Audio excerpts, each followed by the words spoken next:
인류 역사상 가장 위대한 미스터리가 사실은 가장 거대한 사기극이었다고 제가 여러분께 말씀드린다면 어떠시겠습니까? 아니요. 저는 외계인이나 reptilian, 마법 크리스털에 대해 말하는 것이 아닙니다. 훨씬 더 미묘하고 훨씬 더 교묘하며 솔직히 말해 훨씬 더 섬뜩합니다. 아직도 수백만 명이 믿고 전 세계 열정가들이 끊임없이 찾아 헤매는 아틀란티스 전설 전체가 겨우 2페이지짜리 텍스트에 기반을 두고 있습니다. 그 텍스트들을 쓴 이는 역사가도 여행가도 아니었습니다. 철학자였습니다. 단 한 사람의 손에서 나온 것이죠. 그는 왜 그런 일을 벌였을까요? 어떻게 그토록 완벽한 정신적 함정을 만들어내 2500년이 넘는 세월 동안 수많은 문명이 그 덫에 걸려들게 했을까요? 그리고 왜 이 오래된 이야기가 오늘날 그 어느 때보다 위험하고 중요할까요? 우리는 원래의 의도가 어떻게 왜곡되었는지, 그리고 교만에 대한 약이 어떻게 가장 강력한 독이 되었는지를 밝혀낼 것입니다. 마음의 준비를 하십시오. 아틀란티스에 관한 진실은 그 어떤 음모론보다도 기발하며 여러분이 생각하는 것보다 훨씬 더 우리 곁에 가까이 있기 때문입니다. 이 영상을 끝까지 시청하시면 세계에서 가장 잘 알려진 이 전설에 대한 여러분의 생각은 문자 그대로 영원히 침몰할 것입니다. 알렉산더 대왕의 무덤부터 성배를 찾아 헤매는 여정까지 역사 속 위대한 미스터리들 대부분은 수많은 단편적인 증거, 끊어진 연대기 조각, 간접적인 언급, 그리고 고고학적 흔적에 의존하고 있습니다. 이는 역사가와 열정가들이 수백 년간 풀려고 애써온 복잡한 실타래와 같습니다. 하지만 아틀란티스는 모든 것이 완전히 다릅니다. 바로 여기에 아틀란티스의 핵심이자 근본적인 역설이 숨어 있습니다. 2000년간 이어져온 아틀란티스의 엄청난 명성, 수백만 달러가 투입된 모든 탐험, 모든 책과 영화가 고작 2개의 텍스트라는 토대 위에 세워져 있습니다. 그 텍스트들을 쓴 이는 역사가도 지리학자도 여행가도 아니었습니다. 그들을 쓴 것은 철학자였습니다. 잠시 이 점을 깊이 생각해 보십시오. 인류에게 가장 유명한 침몰한 문명의 이야기를 선사한 유일한 원조는 바로 플라톤의 대화편인 티마이오스와 크리티아스입니다. 이것들은 역사 기록이 아니라 이상적인 국가, 우주의 구조, 그리고 인간 본성에 대한 심오한 철학적 성찰을 담은 작품입니다. 아틀란티스는 이 작품들에서 가공의 고대 아테네에 맞서는 강력했지만 도덕적으로 타락한 적대자로서의 명확한 예시로 등장합니다. 이 텍스트들을 가지고 아틀란티스를 찾는 것은 톨킨의 책으로 실제 중간계를 지도에서 찾으려 하거나 걸리버 여행기를 읽고 릴리푸트 섬을 찾아 원정대를 꾸리는 것과 다를 바 없습니다. 그러므로 즉시 분명히 말씀드립니다. 이 영상은 에너지 결정이나 외계 기술에 대한 난해한 이론들을 단순히 다시 풀어놓는 것이 아닙니다. 이것은 인류 역사상 가장 강력한 아이디어 중 하나가 탄생하고 생명을 얻는 서사적인 드라마가 될 것입니다. 우리는 어떻게 한 철학적 비유가 책장을 뛰쳐나와 자신만의 완전히 현실적인 삶을 살게 되었는지, 그리고 사람들을 세상 끝으로 보내고 엄청난 재산을 탕진하게 하며 명예를 걸게 만들었는지를 이해하려고 노력할 것입니다. 이것은 신화가 어떤 역사적 진실보다도 강력해진 이야기가 될 것입니다. 그리고 여기서 저를 가장 놀라게 하는 것은 전설 그 자체가 아니라 그 전설에 믿을 수 없을 정도로 거의 초자연적이라고 할 만한 생명력입니다. 고대 시대의 수많은 신화와 이야기는 망각 속에 잊혀 전문 분야의 소수 사람들만의 전유물이 되었습니다. 하지만 아틀란티스 이야기는 수세기 동안 살아남았을 뿐만 아니라 믿을 수 없을 정도의 힘을 얻으며 시대의 흐름을 거쳐왔습니다. 이 전설은 고대 세계의 몰락, 중세시대의 망각, 계몽주의 시대의 회의주의, 그리고 20세기 과학의 붐을 견뎌냈습니다. 이 이야기는 세대 전체의 상상력을 끊임없이 사로잡을 수 있는 어떤 독특한 바이러스 코드를 가지고 있습니다.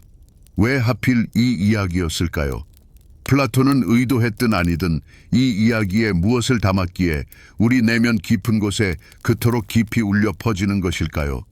어쩌면 미신 속에 암호화된 과거 실제 재앙에 대한 유전적 기억일까요? 아니면 우리가 한때 잃어버렸던 이상적인 세상, 즉 사라진 황금 시대에 대한 영원한 인간의 갈망일까요? 혹은 핵겨울, 환경 재앙에 대한 두려움이나 더 높은 지식을 얻으려는 희망 등 매 새로운 세대가 자신들의 공포와 희망을 비추는 완벽한 거울일 뿐일지도 모릅니다. 저는 여러분을 단순한 시청자가 아니라 지적 수사의 참여자로 이 위대한 아이디어를 뒤쫓는 일종의 탐정으로 초대합니다. 우리는 함께 이 아이디어를 해체하고 그 DNA를 연구하며 다양한 시대에 어떻게 변이하고 적응했는지 추적할 것입니다. 우리의 목표는 아틀란티스가 어디에 있었을지 알아내는 것만큼이나 왜 아틀란티스가 2500년이 넘는 세월 동안 시간의 바다에 가라앉기를 거부하고 우리의 집단 의식 속에 계속 살아 숨쉬는지를 이해하는 것입니다.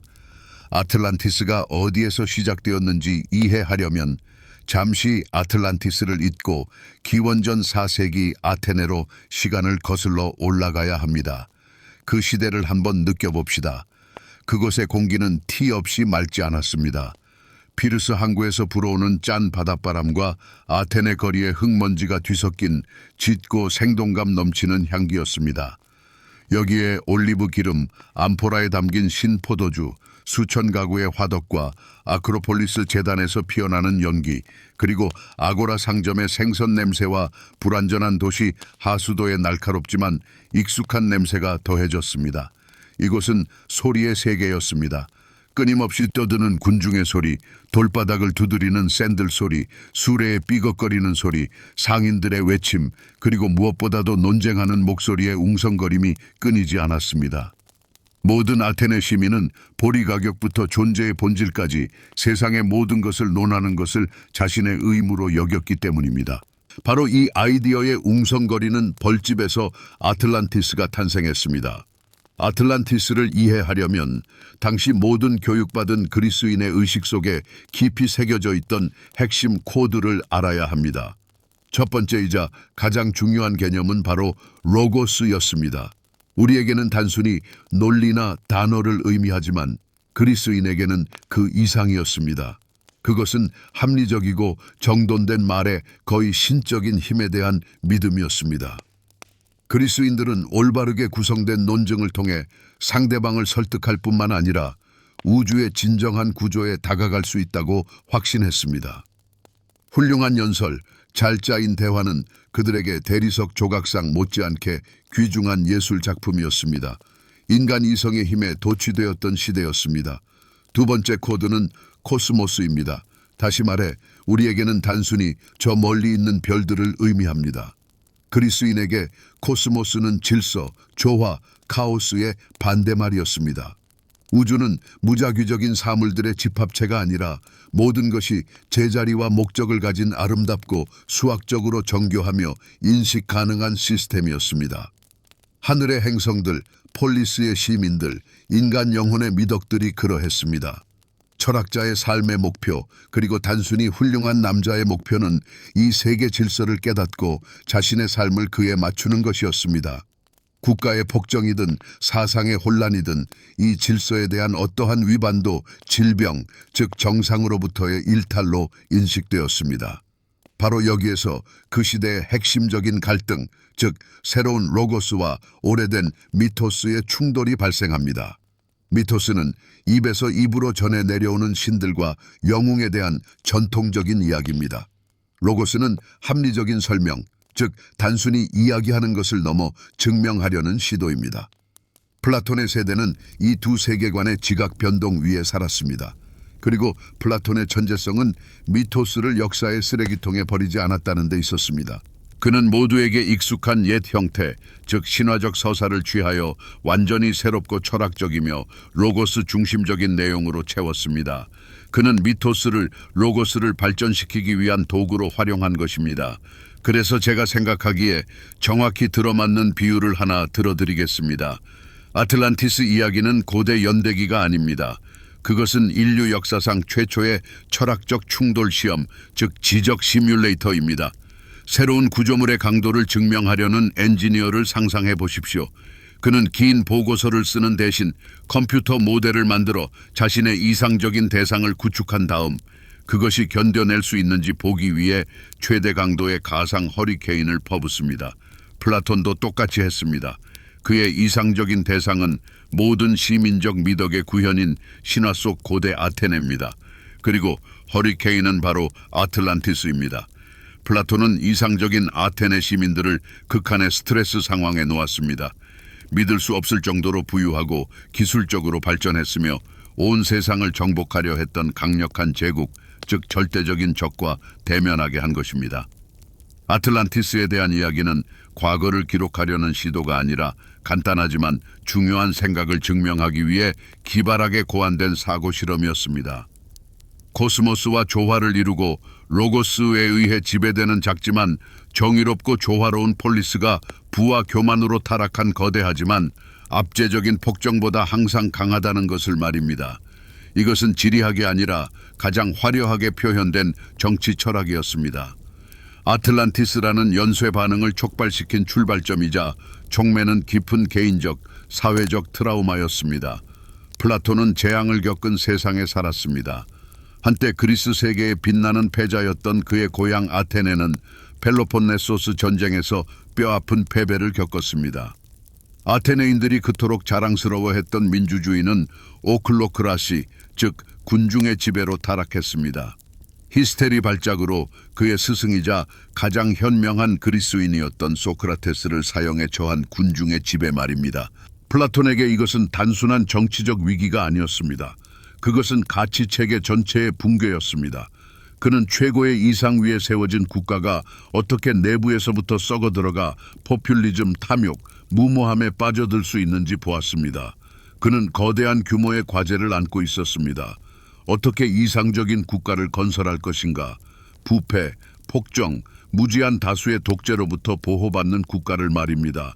그는 이 질문에 답하기 위해 평생을 바쳤고 국가론, 법률과 같은 웅장한 철학 저작들을 창조했습니다. 그는 자신의 대화록 페이지에 이상적인 폴리스를 건축가가 이상적인 건물의 계획을 그리듯이 구성했습니다. 그러나 추상적인 논리로 가득 찬 건조한 철학적 논문은 마음과 정신에 잘 와닿지 않습니다.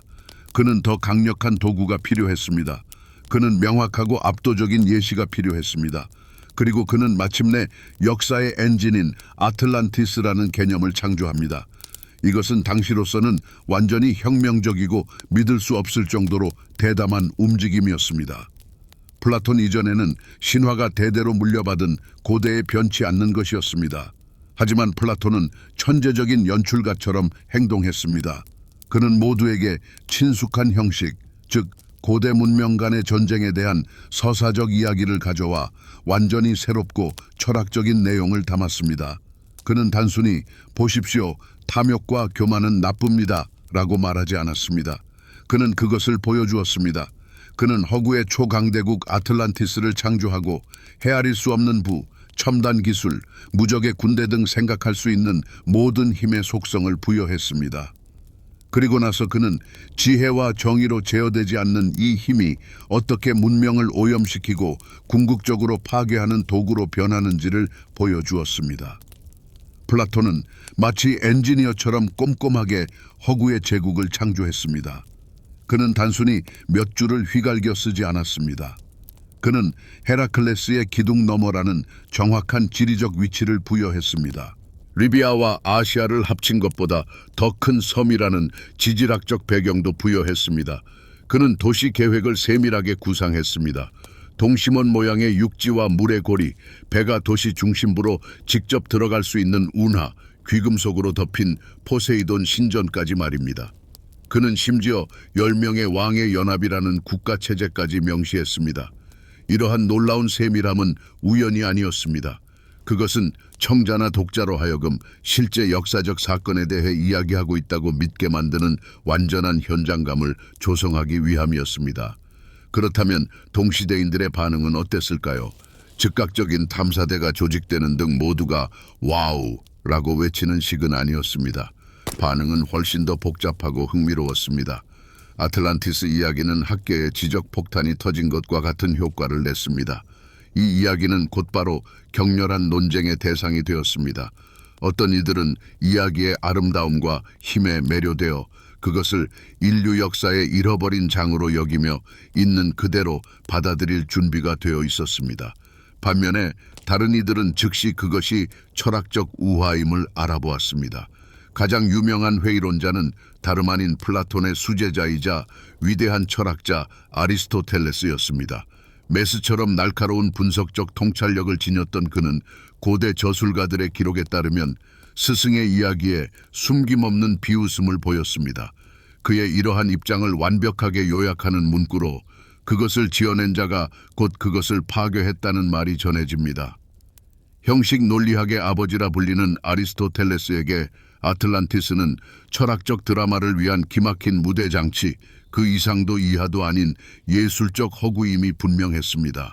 그는 아틀란티스를 역사적 사실이 아닌 특정한 목적을 위해 만들어진 도구로 보았던 것입니다. 그러니 아틀란티스라는 개념의 탄생은 흐릿한 안개 속에 감춰져 태고의 신비 속으로 사라진 이야기가 아닙니다. 그것은 명확한 창작자와 장소 그리고 시간을 가진 지적인 창조 행위였습니다. 항구의 선술집이나 예언적인 성소의 연기 속에서 태어난 것이 아니었습니다. 그것은 당시 가장 선진적인 사유의 중심지, 바로 플라톤의 아테네 아카데미에서 탄생했습니다. 애초에 그것은 잃어버린 낙원에 대한 신화가 아니라 아무리 위대한 문명이라 할지라도 절제, 정의, 지혜라는 핵심 덕목을 망각하면 어떻게 몰락할 수 있는지를 보여주는 준엄한 경고였던 것입니다. 그렇다면 이 기적은 과연 어떻게 작동하는 것일까요?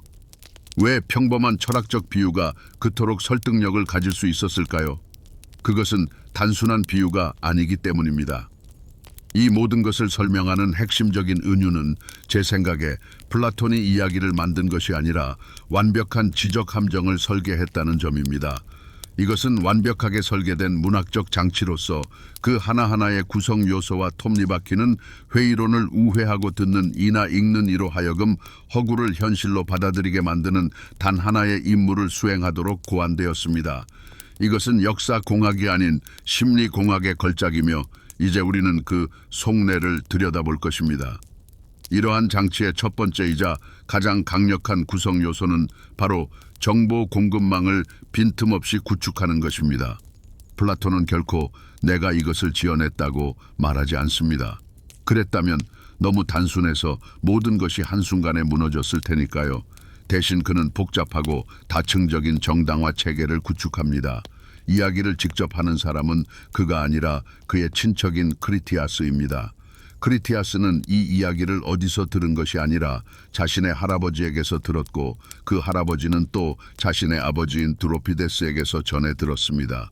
그리고 드로피데스는 다름 아닌 솔론과 가까운 친구이자 친척이었습니다. 솔론은 7 현인 중 한 명으로 모든 그리스인에게 최고의 권위 있는 인물이었습니다. 그러나 솔론조차 이 이야기를 직접 지어낸 것이 아닙니다. 그는 인류의 가장 오래된 지혜를 보존해온 사이스 신전의 사제들에게서 이 이야기를 전해 듣고 이집트에서 가져왔습니다. 이러한 기법은 정말 기발합니다. 이는 거의 다큐멘터리 같은 정확성의 환상을 만들어내며 원천을 너무나 멀리 떨어뜨려 놓아 검증하는 것을 불가능하게 만듭니다. 두 번째 구성 요소는 세부 묘사를 통한 압도 전술입니다. 플라톤은 거대한 거짓말을 믿게 하려면 수많은 작고 구체적인 진실들로 둘러싸야 한다는 것을 알고 있었습니다. 그는 단순히 큰 섬이 있었다고 말하지 않습니다. 대신 리비아와 아시아를 합친 것보다 더 큰 규모를 제시합니다. 그는 아름다운 도시가 있었다고만 말하지 않습니다. 그는 수도의 지도를 그립니다.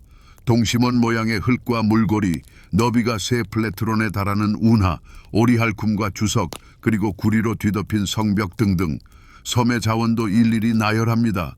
금속, 건축용 목재, 동물과 사람을 위한 풍부한 식량, 심지어 코끼리도 살았다고 합니다. 이처럼 구체적이고 거의 기술적인 데이터의 홍수는 의식에 쏟아져 들어와 비판적 사고를 마비시킵니다. 이게 과연 실제 했을까라고 묻는 대신 뇌는 세부 사항을 처리하기 시작합니다. 3 플레트론이면 어느 정도 크기지? 오리알쿰은 또 어떤 금속이지? 셋째, 그리고 아마도 가장 중요한 구성 요소는 인류의 보편적인 원형이라는 에너지 시스템에 연결하는 것입니다. 플라톤은 원칙적으로 새로운 것을 발명하지 않았습니다. 그는 인류의 집단 무의식 속에 깊이 자리 잡은 세 가지 가장 강력하고 가장 오래된 이야기를 가져와 하나의 서사에 엮었습니다. 첫째는 잃어버린 황금시대, 즉 과거의 완벽하고 조화로운 사회에 대한 신화입니다. 둘째는 필멸의 존재가 신과 동등하다고 자만하다가 그 대가로 벌을 받는 교만에 대한 이야기입니다. 그리고 셋째는 죄악으로 가득 찬 세상을 파괴하는 대홍수에 대한 신화입니다. 이 이야기들은 길가메시 서사시를 가진 바빌로니아인부터 노아의 방주 이야기를 가진 유대인에 이르기까지 모든 사람에게 이해하기 쉽고 친숙했습니다. 플라톤은 이 영원한 이야기들의 새로운 이름과 지리적 주소를 부여했을 뿐입니다. 이제 독서를 통해 의식이 사로잡히는 과정을 시각화해 봅시다. 첫 번째 단계는 권위의 덫을 던지는 것입니다. 듣는 이에게 이야기의 출처가 고대 이집트 사제들과 위대한 솔론이라고 알려줍니다. 회의감은 즉시 약해집니다. 두 번째 단계는 사실의 벽을 쌓는 것입니다. 크기, 재료, 법률, 왕의 이름 등을 나열하기 시작합니다. 의식은 세부 사항에 얽매입니다. 세 번째 단계는 지리적 함정을 만드는 것입니다. 아틀란티스를 헤라클레스의 기둥 너머에 위치시킵니다. 이 장소는 구체적으로 들리지만 그리스인들에게는 오이쿠메네, 즉 현실 세계 너머의 신화적인 공간의 가장자리였습니다. 이는 오늘날 마리아나 해구의 미개척 지역이라고 말하는 것과 같습니다. 이는 실패할 수밖에 없는, 그래서 전설을 영원히 살게 할 수색으로의 초대입니다. 그리고 마지막으로 네 번째 단계는 가장 우아합니다. 플라톤은 자신의 이야기에 도덕적 안전장치를 내장하여 그것을 영원히 유효하게 만듭니다. 아틀란티스인들은 외부의 적에게 멸망한 것이 아닙니다.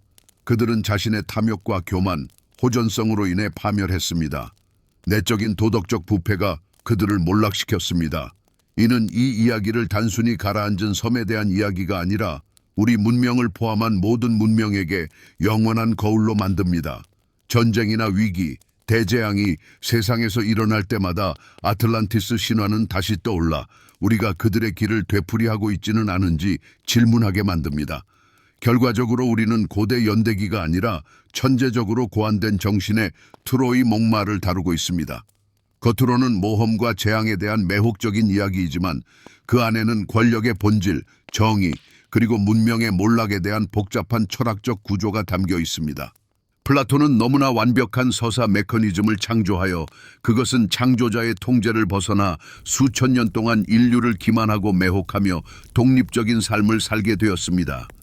이것은 항해 문명에 대한 기념비가 아니라 단 한 명의 철학자의 천재성에 대한 기념비인 것입니다. 우리는 흔히 역사를 위대한 인물들의 행진과 거대한 사건들의 연속으로 생각합니다. 하지만 아틀란티스의 탄생을 평범하고 무명의 사람의 경험을 통해 바라보는 것은 어떨까요?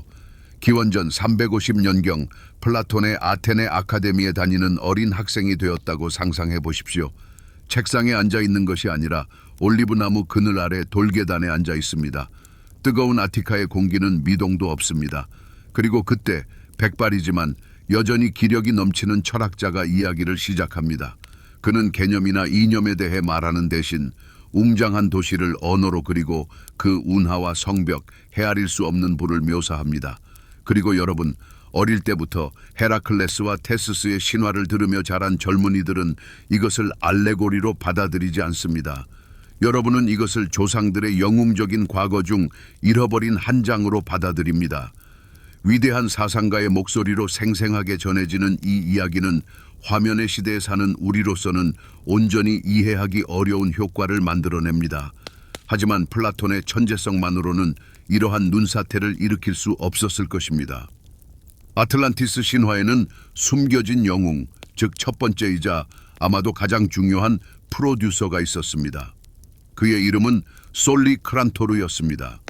그는 플라톤보다 한 세대 뒤에 살았던 철학자로 역사상 최초로 티마이오스 대화편에 대한 상세한 주석을 집필하는 수고를 마다하지 않았습니다. 그리고 크란토르는 놀라운 일을 해냈습니다. 그는 아틀란티스에 대한 이야기를 비유가 아닌 역사적 사실로 받아들였습니다. 더 나아가 수세기 뒤에 살았던 철학자 프로클로스가 전하는 바에 따르면 크란토르는 직접 이집트에 가서 사이스시의 신전에서 그 기둥들을 보았으며 사제들이 그에게 아틀란티스 이야기의 상형 문자 기록을 보여주었다고 주장했습니다. 이것이 진실이었는지 오류였는지 아니면 의도적인 조작이었는지 우리는 영원히 알 수 없을 것입니다. 하지만 크란토르의 이 행보가 결정적이었습니다. 그는 사실상 최초의 팩트체크를 수행하여 이 신화의 진품 증명서를 발급한 셈입니다. 그는 철학적 모델을 역사적 문서로 전환시켰습니다. 크란토르의 이 주석이 없었다면 아틀란티스 이야기는 플라톤의 여러 신화 중 하나로 소수의 전문가에게만 흥미로운 이야기로 남았을 수도 있습니다. 하지만 그는 이념의 세계와 인간의 세계 사이에 다리를 놓았고 이 다리를 통해 이 전설은 권위 있는 학자의 증거까지 갖춘 채 미래로 나아갔습니다. 그는 플라톤의 청사진을 실제적이고 만져볼 수 있는 구조물로 번역한 엔지니어였습니다. 그리고 나서 역사 무대에는 우리가 오늘날 이 모든 것을 논하지 않았다면 아예 존재하지도 않았을 더 눈에 띄지 않는 영웅들이 등장했습니다. 그들은 중세 수도원 서고의 이름 없는 필사가 승려들이었습니다. 아일랜드나 이탈리아 어딘가의 차가운 수도사 독방을 상상해 보십시오. 창밖으로는 불안한 시대, 제국의 몰락, 야만인의 침략이 펼쳐집니다. 하지만 안에서는 양초나 희미한 낯빛 아래에서 자신의 일이 곧 기도라고 여겼던 승려가 값비싼 양피지에 펜을 삐걱거리며 이해하지 못하는 그리스어나 라틴어 텍스트를 글자 하나하나 베껴 쓰고 있습니다. 그는 소크라테스와 크리티아스의 논쟁의 본질에 깊이 파고들지 못할 수도 있습니다. 그는 이 이야기를 이교도의 우화로 여길 수도 있습니다. 하지만 그의 임무는 텍스트를 보존하는 것이었습니다. 이 사람들은 위대한 사상의 물류 담당자이자 수호자들이었습니다.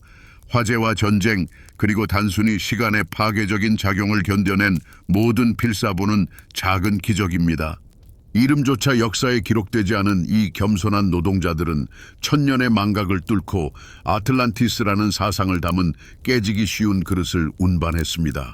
그들의 꼼꼼하고 단조로우며 수년간에 걸친 노력이 없었다면 플라톤의 대화편 그리고 그와 함께 아틀란티스는 수천 개의 다른 고대 텍스트처럼 먼지가 되어 사라졌을 것입니다.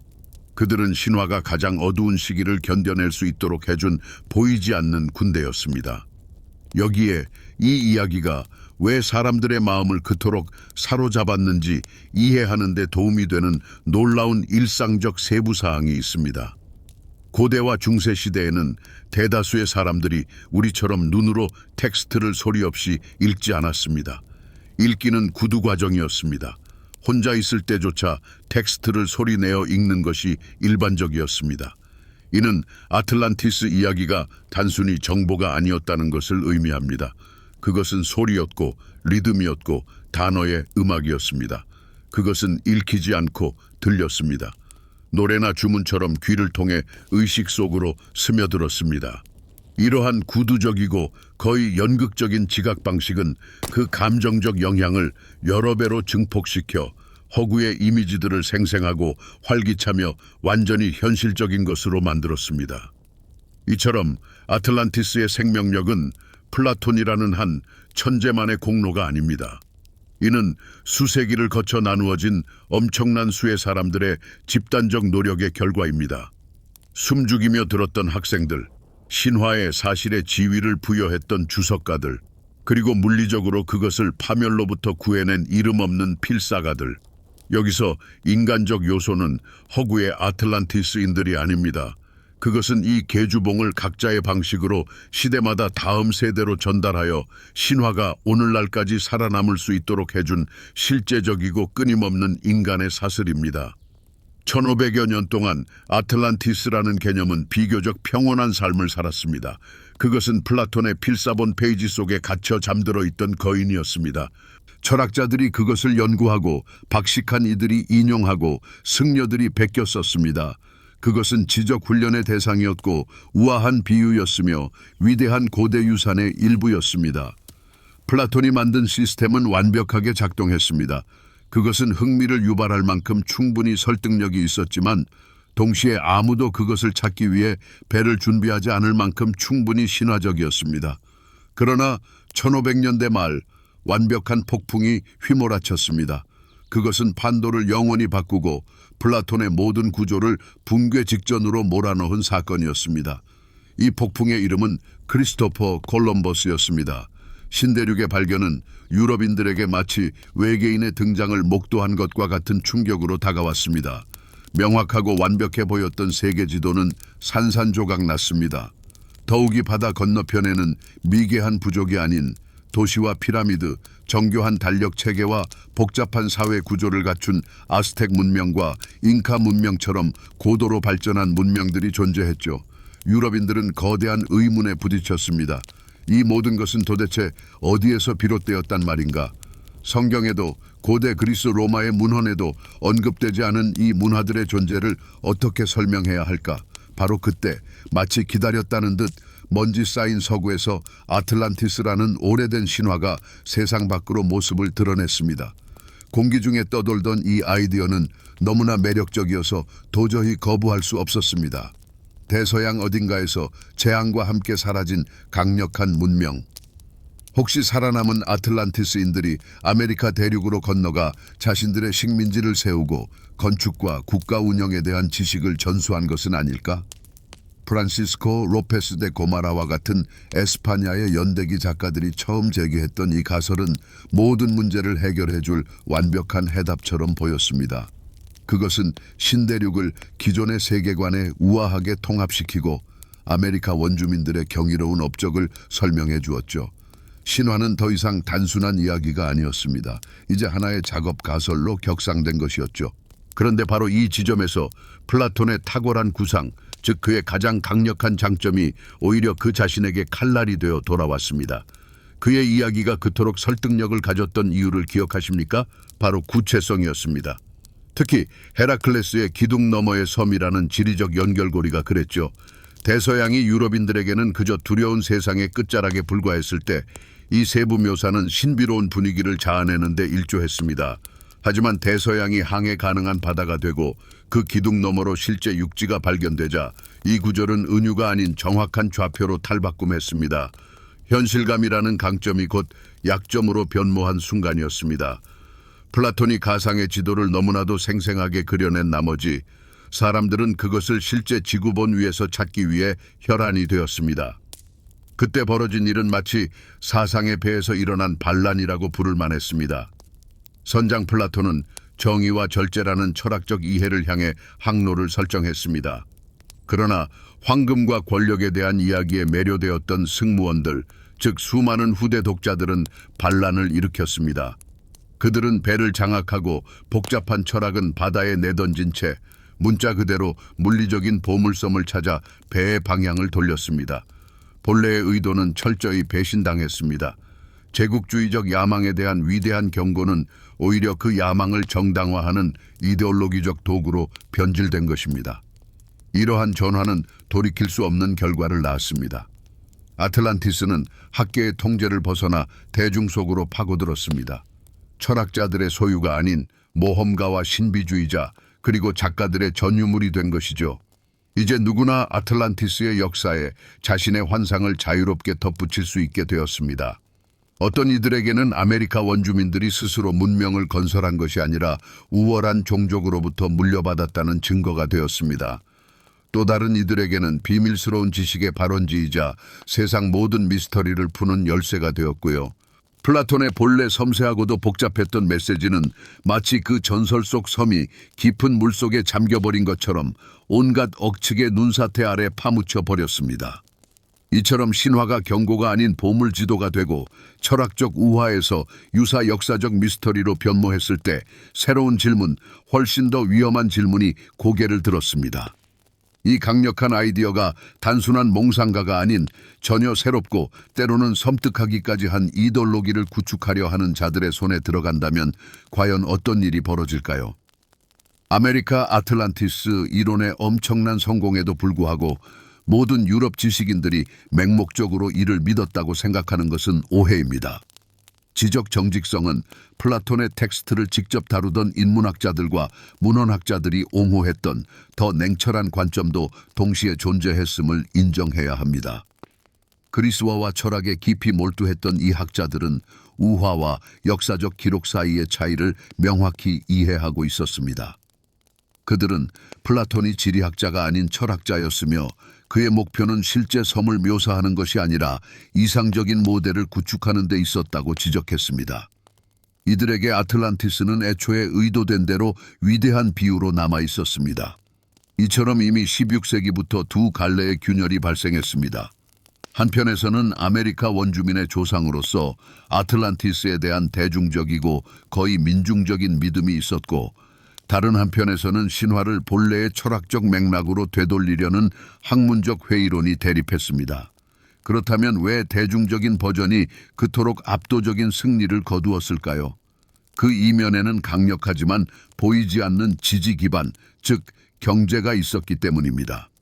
아틀란티스 전설은 대항해 시대, 아니 더 정확히는 대정복 시대의 이데올로기적 도구로서 놀랍도록 유용하게 작동했습니다. 콩키스타도르와 식민지 행정가들은 도덕적 문제에 직면했습니다. 타인의 땅을 점령하고 온 문명을 파괴하며 수백만 명을 노예로 삼는 행위를 세계와 교회, 그리고 자기 자신의 양심 앞에서 어떻게 정당화할 것인가? 바로 이 지점에서 아틀란티스 신화는 완벽한 알리바이 역할을 했습니다. 이 신화는 아스텍과 잉카 문명이 단순히 다른 민족이 아니라 진정한 신앙과 위대함을 잃어버린 고대 아틀란티스인들의 퇴화한 후예라고 주장할 수 있게 해주었습니다. 따라서 유럽인들은 정복자가 아니라 이 땅의 잃어버린 질서와 문명을 되찾아주는 일종의 구원자라는 논리가 가능해졌습니다.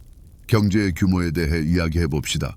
아틀란티스 전설과 엘도라도, 같은 잃어버린 도시에 대한 관련 신화들은 단순한 예시이야기가 아니었습니다. 이는 고가의 탐험대를 조직하는 완벽한 사업 계획이었습니다. 이 신비로운 장소를 찾아 나서는 것은 식민지 확장의 동력으로 작용했습니다. 물론 아무도 아틀란티스 탐사를 위해 직접 수표를 발행하지는 않았겠지만, 대륙 깊숙한 어딘가에 고대 문명이 남긴 헤아릴 수 없는 부의 원천이 존재한다는 그 생각 자체가 모험가와 투자자들을 자극했습니다.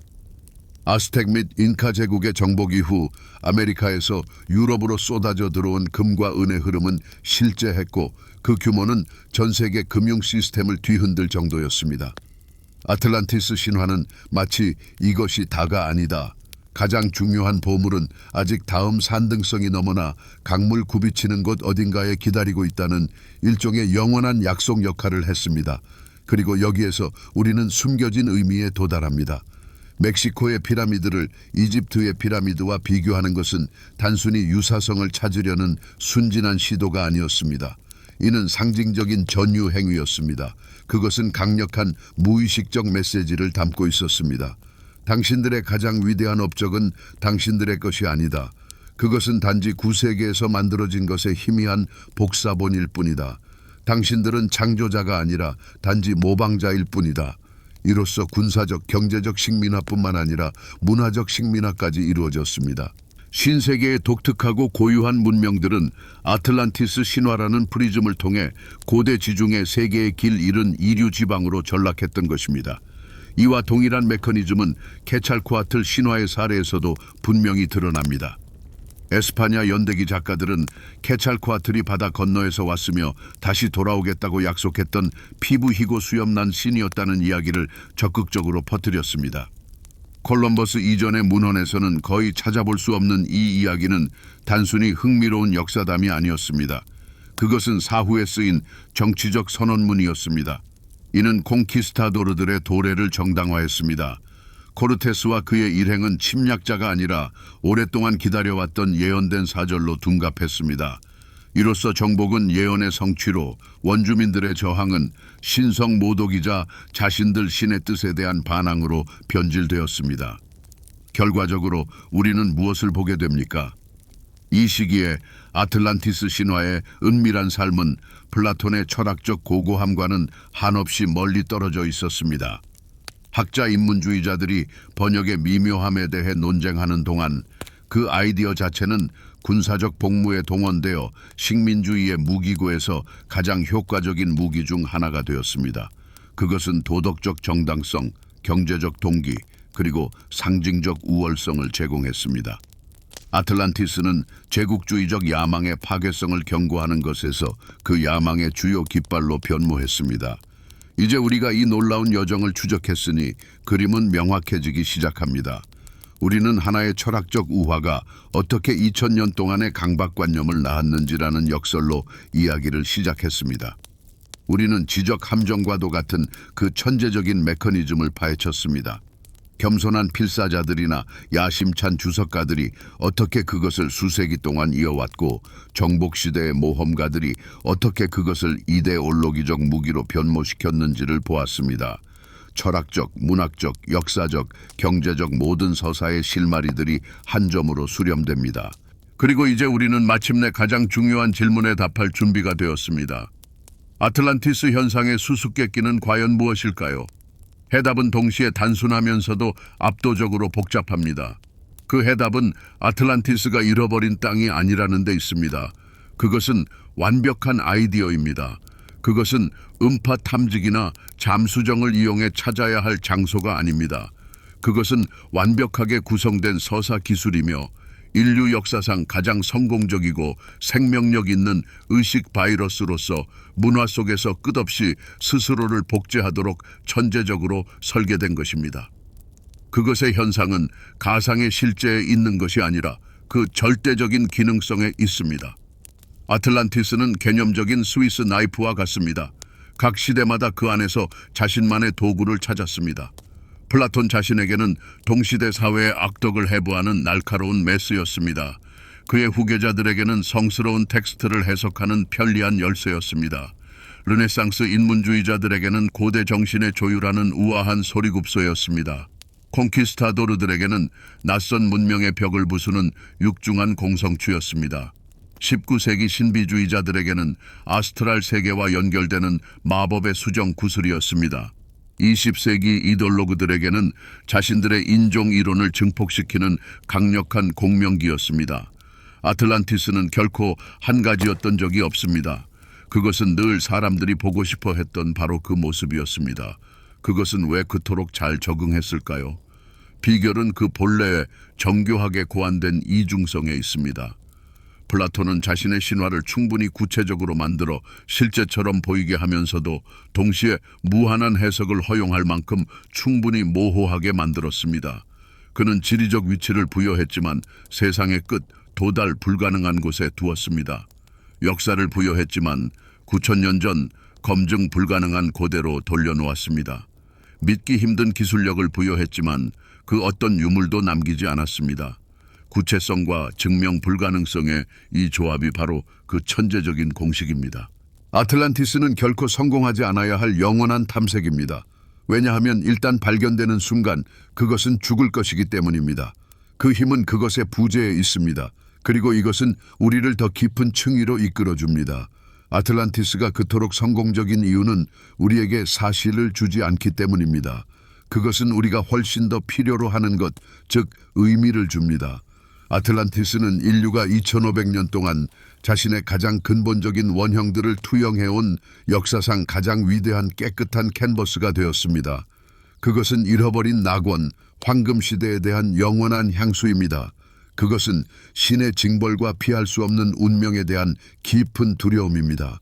그것은 우리를 구원할 수 있는 더 높은 지식이 어딘가에 존재한다는 희망입니다. 그리고 그것은 절대적인 권력과 헤아릴 수 없는 부를 소유하고자 하는 어둡고 유혹적인 욕망입니다. 이것을 깨닫는 순간 모든 것이 달라집니다. 우리는 단순히 성공적인 문학적 허구에 대해 이야기하는 것이 아닙니다. 우리는 이미 80여 세대 이상 존재해온 살아있는 스스로 진화하는 아이디어의 유기체에 대해 이야기하고 있습니다. 이것은 제국과 종교, 문명을 뛰어넘어 살아남은 정신적 구조물입니다. 이는 세상에서 가장 견고한 건축물이 돌이나 강철이 아니라 말과 의미로 지어진다는 것을 증명합니다. 아틀란티스라는 아이디어는 바빌론의 실제 성벽보다 더 오래 지속되었고 많은 실제 제국보다 더 큰 영향력을 가졌습니다. 이것은 더 이상 단순한 역사도 정치도 철학도 아닙니다. 이것은 거대하고 거의 생물학적인 규모의 구상입니다. 플라톤은 어쩌면 자신도 완전히 의식하지 못했지만 단순한 우화가 아닌 완벽한 문화적 DNA를 창조했습니다. 그는 멈출 수 없는 과정을 시작했습니다. 그는 인간 의식이라는 바다에 돌을 던졌고 그 파문은 아직도 퍼져나가고 있습니다. 그렇다면 과연 무엇이 그 실마리일까요? 아틀란티스는 우리의 세상이 객관적인 현실뿐만 아니라 위대한 이야기의 힘으로도 형성된다는 가장 숭고한 증거입니다. 그 이야기들은 우리가 누구이며 어디서 왔고 무엇을 두려워하는지 설명해 줍니다. 불을 가져다 준 프로메테스, 바벨탑, 노아의 방주 같은 위대한 서사들의 보고에서 아틀란티스 이야기는 아마도 가장 비극적이고 가장 교훈적이며 가장 인간적인 이야기일 것입니다. 이것은 바로 우리 자신의 이야기입니다. 아틀란티스 이야기는 인류의 기억 속에 보존된 단순한 옛날 이야기가 아닙니다. 이것은 2500년 전 시작된 연쇄 반응이자 오늘날까지 이어지는 도미노 효과입니다. 첫 번째 도미노 조각은 대항해 시대에 쓰러졌습니다. 그때 신화는 식민지화를 위한 실용적인 가설이자 이념적 동력으로 변모했습니다. 두 번째 조각은 19세기에 무너졌습니다. 이그나티우스 도널리가 아틀란티스를 대중문화의 장으로 이끌었고 헬레나 블라바츠키가 이를 자신의 신지학적 교리의 초석으로 삼았을 때였습니다. 세 번째 도미노 조각은 20세기에 쓰러졌습니다. 나치 사회의 아네네르베부터 현대의 인종차별주의자들에 이르기까지 가장 암울한 이데올로기들이 아틀란티스인에게서 자신들의 순혈 조상을 찾으려 할 때였습니다. 그리고 오늘날 우리는 다음 조각이 쓰러지는 것을 목격하고 있습니다. 아틀란티스는 블록버스터 영화, 비디오 게임, 유튜브의 끝없는 유사 다큐멘터리 영화의 보편적인 소재가 되어 대중문화 속에 확고히 자리 잡았습니다. 이는 아이디어가 돌연변이처럼 변하며 시대에서 시대로 전해지는 끊임없는 유산의 계보입니다. 하지만 아틀란티스의 가장 놀라운 유산은 신비주의나 음모론 서적에 있는 것이 아닙니다. 그것은 우리가 숨쉬는 공기 속에, 우리가 보고 들려주는 이야기 속에 녹아들어 있습니다. 종종 그 근원을 깨닫지 못하는 채로 말이죠. 그 자체로 고도로 발전했지만 파괴되어 오직 수수께끼와 강력한 유물만을 남긴 문명이라는 개념은 우리 문화의 가장 근본적인 서사 중 하나가 되었습니다. 마블 유니버스의 와칸다를 예로 들어보세요. 기술적으로 진보했지만 세상으로부터 숨겨진 사회로 고립과 세상의 일에 개입하는 것 사이에서 끊임없이 선택의 기로에 서 있죠. 아니면 게임 헤일로 세계관의 선구자 종족을 생각해 보세요. 그들의 기획 규모와 기술은 후손들에게 이해할 수 없을 정도로 고대 건축자들이었죠. 이 모든 것이 플라톤의 아틀란티스가 낳은 문화적인 자녀이자 손주들입니다. 아틀란티스는 할리우드와 게임 산업이 이름과 배경만 바꿔가며 오늘날까지 활용하는 원형적인 틀을 만들어냈습니다. 우리는 아틀란티스의 유산을 말 그대로 매일 사용하고 있습니다. 심지어 의식조차 하지 못한 채 말이죠. 지구의 거대하고 필수적인 부분인 대서양 그 자체도 플라톤의 말에 따르면 가라앉은 섬을 다스렸던 바로 그 왕들의 아버지이자 그리스 신화 속 티탄 아틀라스의 이름을 따서 명명되었습니다.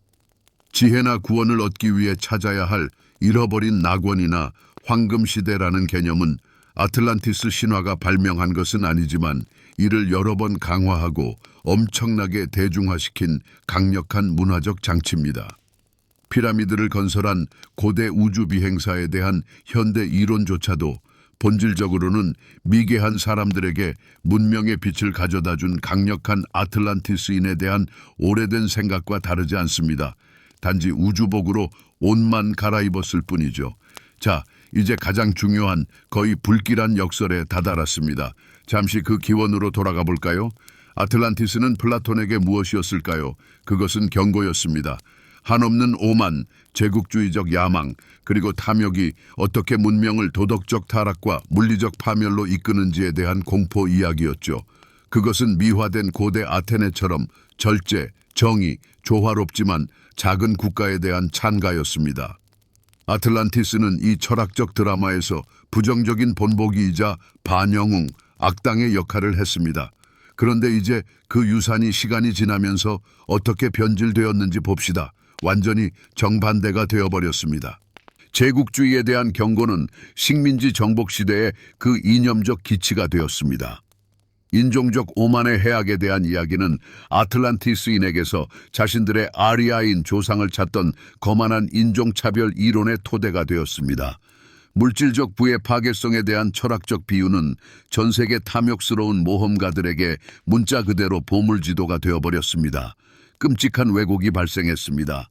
플라톤이 자신의 이상적인 아테네인과 대비시켰던 그 가상의 악의 제국은 대중의 의식 속에서 스스로 이상이 되어버렸습니다. 기술적 전능함, 세계 지배, 헤아릴 수 없는 부에 대한 꿈으로 말이죠. 철학자가 처방한 약은 단순히 도움이 되지 않았을 뿐만 아니라 위험한 바이러스로 변이되었습니다. 역사의 길에 놓인 경고 표지판은 유혹적인 넌사인으로 바뀌어 인류는 나방처럼 수세기 동안 그 불빛을 향해 날아가며 신화 속 주인공들의 운명을 반복할 위험을 감수하고 있습니다. 그리고 이것이 이 고대 이야기의 가장 중요하고 가장 불안한 교훈입니다. 이제 잠시 멈추고 우리가 어디에 있는지 살펴봅시다. 인공지능, 유전자 공학, 그리고 화성 식민지화 계획의 시대인 21세기에 우리는 그 어느 때보다 플라톤 신화 속 아틀란티스인과 닮아 있습니다. 우리의 문명은 기술적 힘의 정점에 도달했습니다. 우리는 원자력을 제어하고 눈에 보이지 않는 정보망으로 전 세계를 연결했으며 인간 본성 자체를 재구성할 준비를 하고 있습니다. 우리 역시 과학과 진보가 모든 문제를 해결할 것이라는 믿음으로 거의 무한한 가능성을 느끼며 살고 있습니다. 그리고 아틀란티스인들처럼 우리는 위대함이라는 거울에 비친 우리 자신의 모습에 매료되어 낭떠러지 가장자리에 서 있습니다. 신화 속 아틀란티스가 직면했던 문제들은 우리와 놀랍도록 비슷합니다. 그들은 공학 지식을 무기 제작과 침략 전쟁에 사용했습니다. 우리는 지구를 파괴할 수 있는 무기를 만들었습니다. 그들의 사회는 탐욕과 자원 추구로 타락했습니다. 우리의 경제 모델은 유한한 행성에서의 무한한 성장에 기반하고 있으며 이는 환경 위기로 이어지고 있습니다. 하지만 현대로 이어지는 가장 중요한 다리는 바로 이야기 자체의 힘입니다. 아틀란티스인들은 자신들의 우월성에 대한 신화의 희생양이 되었습니다. 그리고 오늘날 우리는 가짜뉴스, 음모론, 이념적 서사가 빛의 속도로 퍼져나가 수백만 명의 현실을 형성하고 국가 전체를 비합리적인 행동으로 몰아가는 세상에 살고 있습니다. 우리의 인터넷, 이 통신 기술의 정점은 아틀란티스 그 자체가 원형이었던 바로 그 의식 바이러스를 확산시키는 완벽한 통로가 되었습니다. 그렇다면 이 2000년 된 이야기가 현재를 살아가는 우리에게 주는 가장 중요하고도 평범하지 않은 교훈은 무엇일까요? 그것은 오만은 나쁘다거나 지진을 두려워해야 한다는 식의 단순한 교훈이 아닙니다. 이 교훈은 훨씬 더 깊고 불안합니다. 아틀란티스 이야기는 어떤 발전된 문명에게도 가장 큰 위험은 외부의 적이나 자연재해가 아니라는 것을 가르쳐 줍니다. 가장 큰 위험은 지도를 영토와 구분하지 못하게 되는 것입니다. 그것은 자기 자신에 대한 아름답고 강력하며 유혹적인 이야기에 너무 깊이 빠져들어 현실을 대체하게 되는 것입니다. 아틀란티스인들은 바다가 그들의 섬을 삼킨 날에 멸망한 것이 아닙니다. 그들은 훨씬 더 이전에 멸망했습니다. 자신들의 특별함에 대한 신화, 즉 본래 단순한 경고였음을 잊어버린 그 순간의 말입니다. 그들은 안전 지침을 세계 정복 계획과 혼동했습니다. 그리고 이것이 우리에게 주는 교훈의 핵심입니다. 어떤 아이디어, 어떤 기술, 어떤 신념 체계든지 너무나 신성해져서 의심할 수 없게 되면 즉시 창조의 도구에서 자기 파괴의 도구로 변모합니다.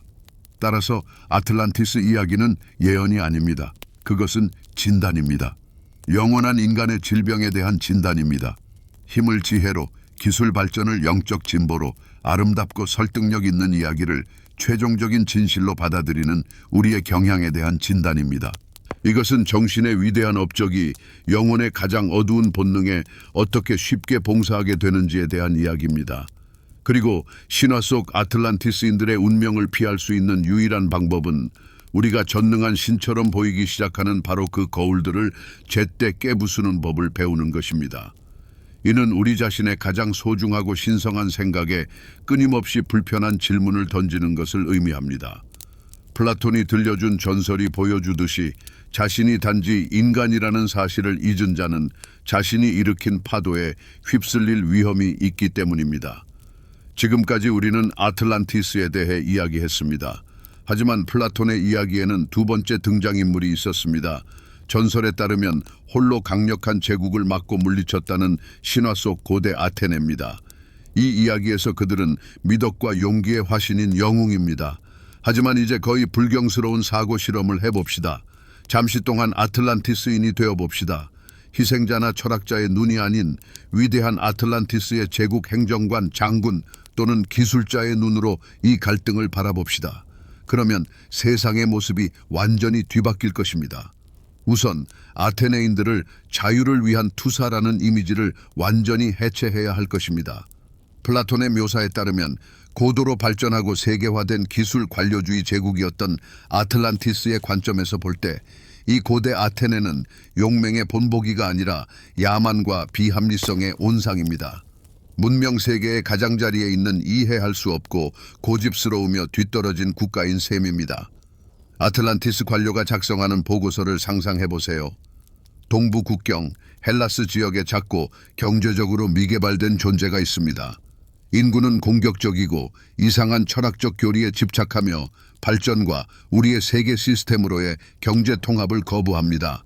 그들은 정의와 절제와 같은 보이지 않는 개념들을 광신적으로 숭배하여 건설적인 대화를 방해합니다. 아틀란티스인에게 아테네인들은 영웅이 아니라 통일되고 질서 있으며 번영하는 세상을 구축하는 데 방해가 되는 문제입니다. 이제 거울을 들여다봅시다. 아틀란티스인들은 아테네인의 눈에 얼마나 야만적이고 이해할 수 없는 존재로 보였을까요? 오만하고 탐욕스러우며 영혼 없는 물질주의자로 황금과 힘을 숭배하는 자들로 보였을 것입니다. 하지만 거꾸로 아테네인들은 아틀란티스인들에게 어떻게 보였을까요? 똑같은 거울상, 즉 야만적이고 이해할 수 없는 존재로 보였을 것입니다. 아테네에 도착한 아틀란티스 대사가 겪었을 문화적 충격은 무엇이었을까요? 그는 복잡한 관계시설도 넓게 포장된 도로도 고층 건물도 없는 도시를 봅니다. 대신 광장에 몇 시간씩 앉아 그저 대화하는 사람들을 봅니다. 영혼의 구조나 이상적인 통치 형태에 대해 논합니다. 실용적이고 사업적인 아틀란티스인의 관점에서 볼 때 이것은 터무니없는 비효율이자 수로를 건설하거나 오리칼쿰을 채굴하는 데 쓸 수 있는 시간을 낭비하는 일입니다.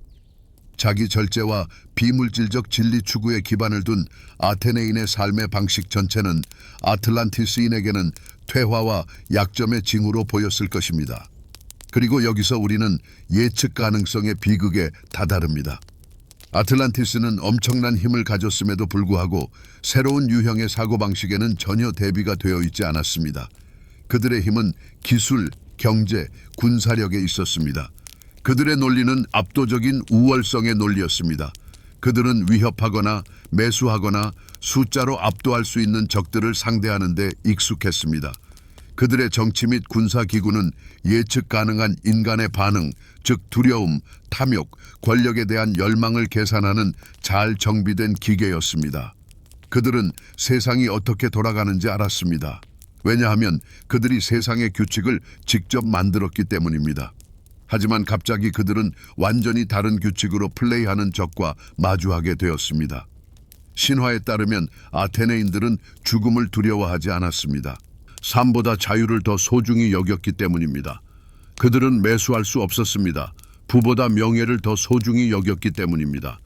그들의 군대는 아틀란티스의 군단에 비하면 보잘것없이 작았지만 전리품을 위해 싸운 것이 아니라 이념을 위해 싸웠습니다.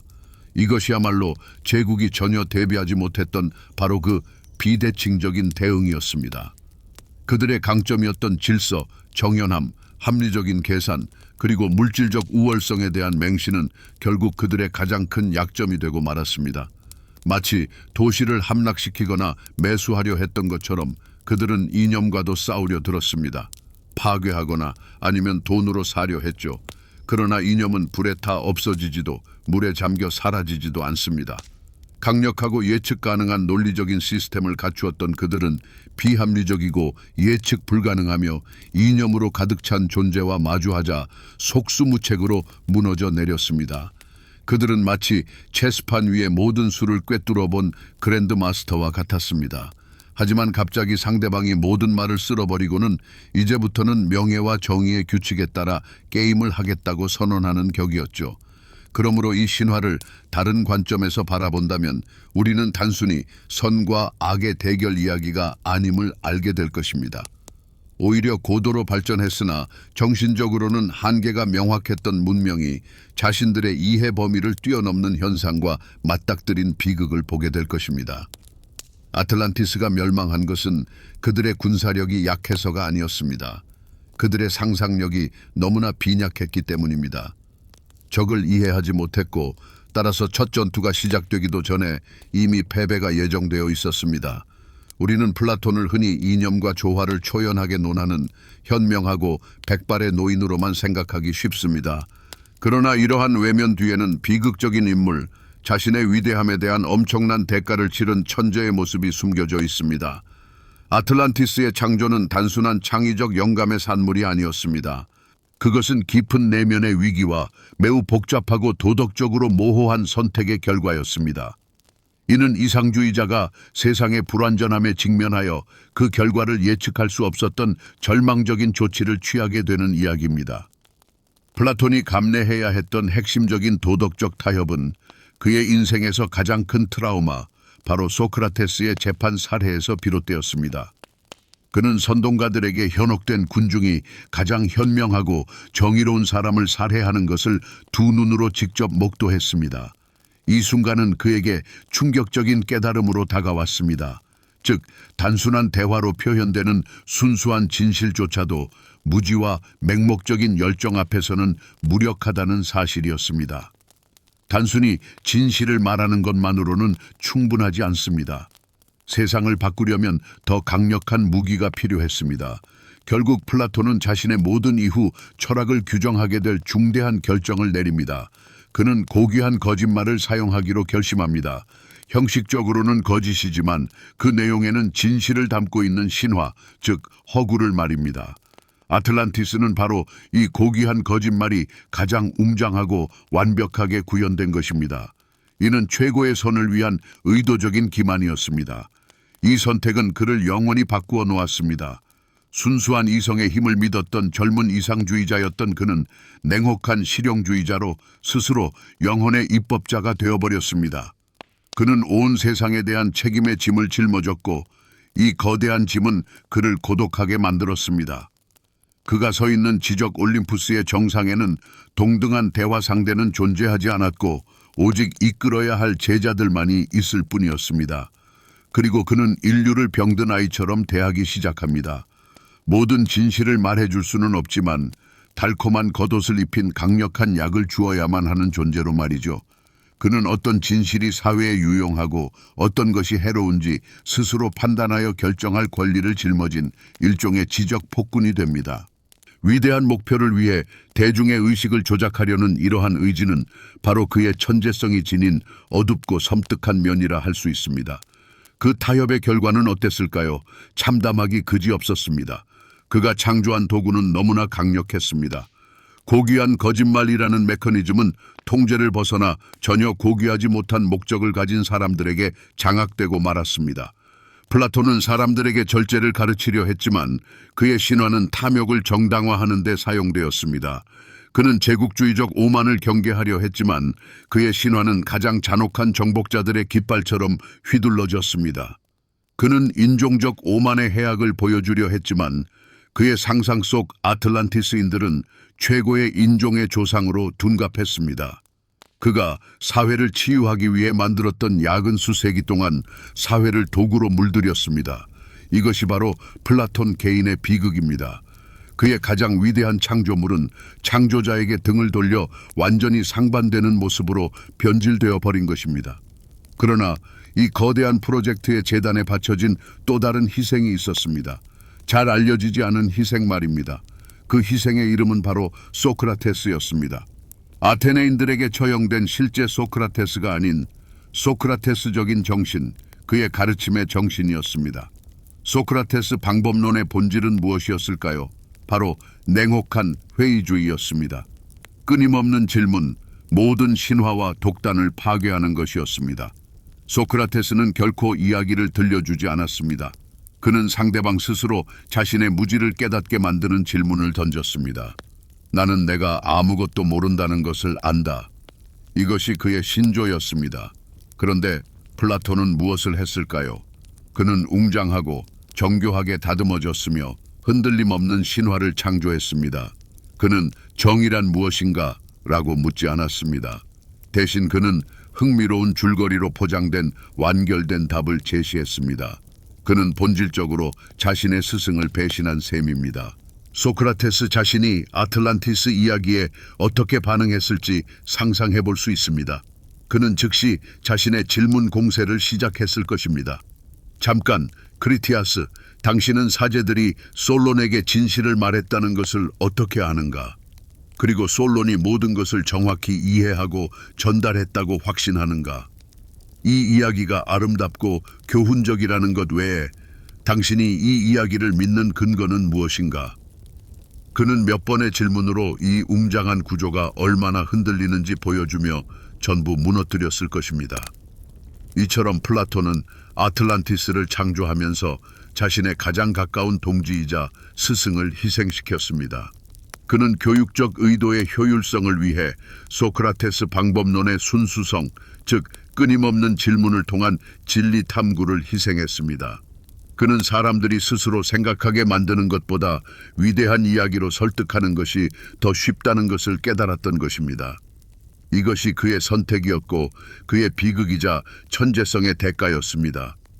그는 세상의 불멸의 신화를 선사했지만 그러기 위해 스승의 가장 중요한 가르침, 즉 진실은 이야기가 아닌 대화 속에서 탄생한다는 것을 망각해야 했습니다. 아틀란티스 사상이 학문의 울타리를 벗어나 세상 속으로 자유롭게 항해하기 시작하면서 필연적으로 다른 위대한 문화와 신념 체계들과 충돌하게 되었습니다. 그리고 이 충돌은 팔레트 위의 물감처럼 평화로운 융합이 아니었습니다. 처음에는 강렬하고 맹렬한 싸움, 즉 더 강하거나 공격적인 사상이 다른 사상을 집어삼키고 소화하려 했던 문화적 갈등이었습니다. 이러한 첫 번째 충돌은 르네상스 시대에 플라톤의 알레고리가 기독교 신학이라는 거대한 모놀리스와 부딪혔을 때 발생했습니다. 성경적 세계관에는 고도로 발전한 이교도들이 살았던 대륙 전체가 들어설 자리가 없었습니다. 따라서 아틀란티스는 강제로 세례를 받아 기존의 교리 안에 편입되어야 했습니다. 그 결과 아틀란티스는 일종의 홍수 이전의 죄악 많은 문명으로 간주되었고 바빌론이나 소돔의 훨씬 더 큰 규모의 유사체로서 하나님에 의해 정당하게 파괴되었다고 여겨졌습니다. 시민의 용기에 대한 철학적 우화는 강압적으로 신의 진노에 대한 종교적 교훈으로 재구성된 것입니다. 이러한 강렬한 충돌의 또 다른 예는 건축 신화에서 찾아볼 수 있습니다. 유럽인들이 메소아메리카의 피라미드를 보았을 때 그들은 문화 간의 대화에 참여하지 않았습니다. 그들은 지적인 강탈 행위를 저질렀습니다. 이집트 피라미드와의 유사성은 유사한 해결책에 도달할 수 있는 인간 천재성의 보편성을 보여주는 증거가 아니라 식민 지배의 우월성을 입증하는 것으로 해석되었습니다. 그들의 생각은 간단하고 잔인했습니다. 너희는 스스로 이런 것을 생각해낼 수 없었을 것이다. 우리가 너희에게 가져다 준 것이다. 여기에는 어떠한 융합도 없었습니다. 오직 자신의 문화적 틀을 강요하고 다른 문명의 독자성과 위대함을 부정하는 행위만 있었습니다. 그러나 이러한 혼란스럽고 종종 적대적인 상호작용 속에서 시간이 흐르면서 가장 놀랍고 기묘한 문화적 혼종들이 탄생하기 시작했습니다. 아마도 그중 가장 충격적인 것은 19세기 말 헬레나 블라바츠키와 그녀의 추종자들에 의해 만들어진 신지학적 아틀란티스일 것입니다. 이것은 플라톤의 신화, 힌두교와 불교 가르침의 조각들, 심령주의, 그리고 막 등장한 다윈의 진화론이 한데 뒤섞인 용광로 속에서 태어난 진정 기괴한 혼종이었습니다. 이 새로운 버전에서 아틀란티스는 단순한 문명이 아니라 인류의 네 번째 근본 종족 전체의 고향이 되었습니다. 신비로운 에너지에 기반한 초능력과 기술을 가진 거인 아틀란티스인들 말입니다. 이 개념은 이미 플라톤의 생각과는 무한히 멀어졌지만 놀랍도록 강력한 생명력을 지녔습니다. 이것은 더 이상 철학적 신화가 아닌 오컬트적인 신화였습니다. 또 다른 기묘한 혼종은 바로 나치 아틀란티스입니다. 알프레트 로젠베르크와 하인리히 힘러 같은 제3제국의 사상가들은 플라톤의 신화를 자신들의 인종 이론과 결합했습니다. 그들의 뒤틀린 상상 속에서 아틀란티스는 아리아인의 가상적인 조상들의 고향, 즉 북방의 하이퍼보레아 둘레가 되었습니다. 아틀란티스인들은 이제 단순히 강력한 왕들이 아니라 순수 혈통의 금발의 푸른 눈을 가진 초인들이었고 그들의 후손들이 세상의 모든 위대한 문명을 건설했다고 믿었습니다. 오만의 위험에 대한 철학적 경고는 완전히 반대되는 방향으로 변질되어 인종 우월주의와 대량 학살을 정당화하는 괴물 같은 이데올로기가 되었습니다. 그렇다면 이 모든 것이 갑자기 이러한 사상들의 교차점에 서게 된 평범한 사람의 삶을 어떻게 변화시켰을까요? 19세기 말 유럽인이나 미국인을 상상해 보십시오. 그는 이그나티우스 도넬리의 베스트셀러 아틀란티스, 홍수 이전의 세계를 읽습니다. 그러자 그의 세계관은 송두리째 뒤바뀝니다. 역사는 지루한 교과서 속 연대와 전쟁 목록이기를 멈춥니다. 그것은 비밀스럽고 또 다른 심층부를 얻게 됩니다. 지구상의 모든 문화는 하나의 가라앉은 대륙으로 이어지는 보이지 않는 끈으로 연결되어 있다는 것을 깨닫게 됩니다. 세상을 고립된 문명들의 집합으로 보던 오래된 습관은 어디에서나 공통된 과거의 흔적, 징후, 증거를 찾는 새로운 습관으로 대체됩니다. 박물관 방문은 탐정 수사로 변모합니다. 멕시코 도자기와 이집트 석관의 장식 문양을 비교하며 그 안에서 아틀란티스의 흔적을 찾는 것입니다. 20세기에는 이러한 혼합 신화들이 대중문화의 일부가 되었습니다. 비밀스러운 지식을 소비하는 새로운 습관이 생겨난 것입니다. 사람들은 블라바츠키의 신비로운 종족에 관한 책을 읽고 나치의 아틀란티스 탐사를 다룬 다큐멘터리를 본 다음 아틀란티스의 유물을 수집하는 비디오 게임을 즐기기도 했습니다. 신화는 더 이상 온전한 것이 아니었습니다. 그것은 누구나 마음대로 조합할 수 있는 매력적인 모듈들의 집합으로 변모했습니다. 학문적 과학을 신뢰하던 오래된 습관은 우리에게 진실을 숨기고 있다는 믿음, 그리고 진정한 지식은 대학이 아니라 대중서적이나 신비주의 서클 혹은 음모론 웹사이트에서 찾을 수 있다는 새로운 믿음으로 바뀌었습니다. 위대한 문화의 용광로는 계속 끌어올라 새로운 혼종들을 끊임없이 만들어냈고 우리를 플라톤의 원래 의도로부터 더욱 멀어지게 만들었습니다. 플라톤은 순진한 몽상가가 아니었습니다. 그는 아마도 역사상 최초로 정보전의 대가였을 것입니다. 그는 아이디어가 세상을 장악하려면 거부할 수 없는 이야기로 포장되어야 한다는 것을 깨달았습니다.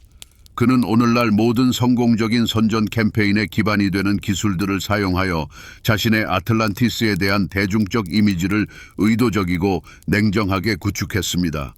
그의 주요 도구는 바로 논쟁의 여지가 없는 권위를 창조하는 것이었습니다.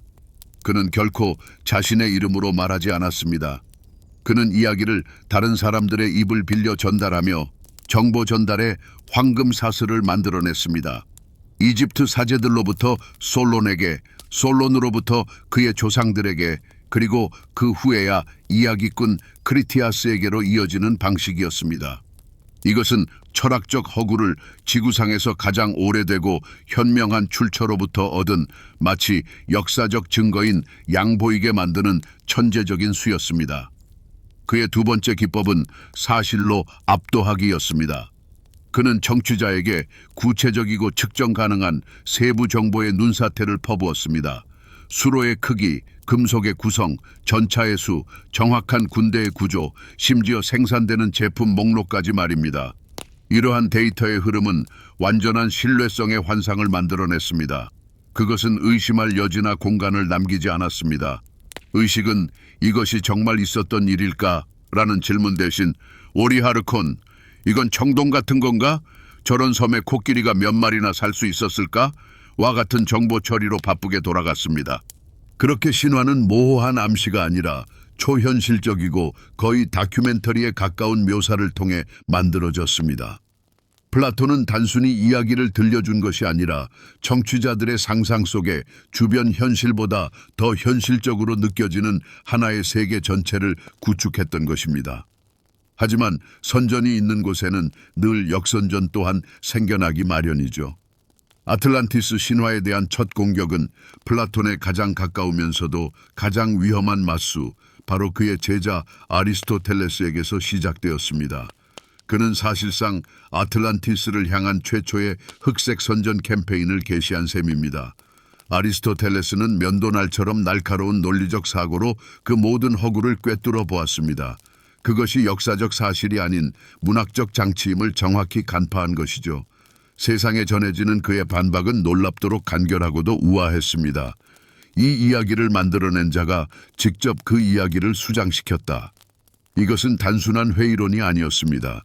이는 이야기가 지닌 신뢰성에 대한 직접적인 공격이었고 신비의 베일을 벗겨내어 그것이 유래한 시의 영역으로 되돌리려는 시도였습니다.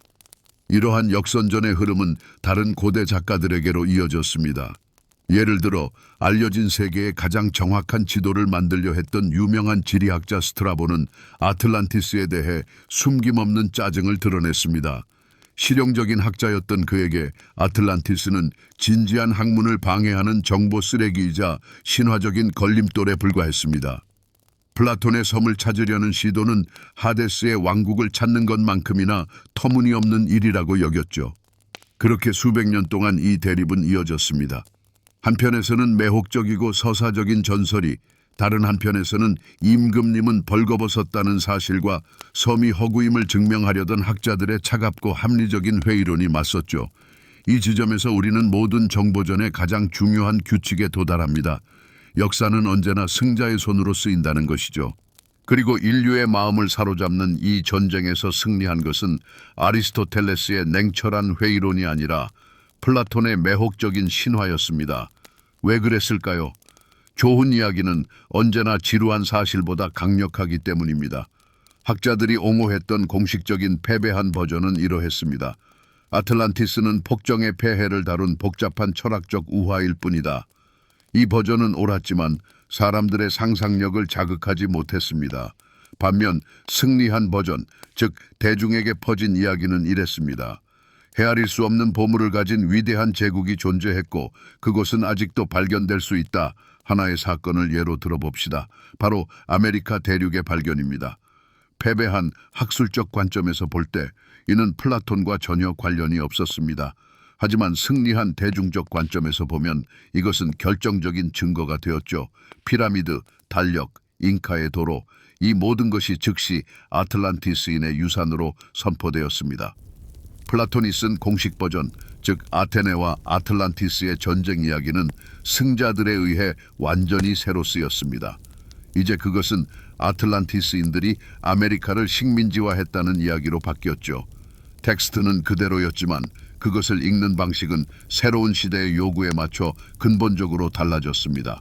플라톤은 자신만의 정보전에서 패배한 것입니다.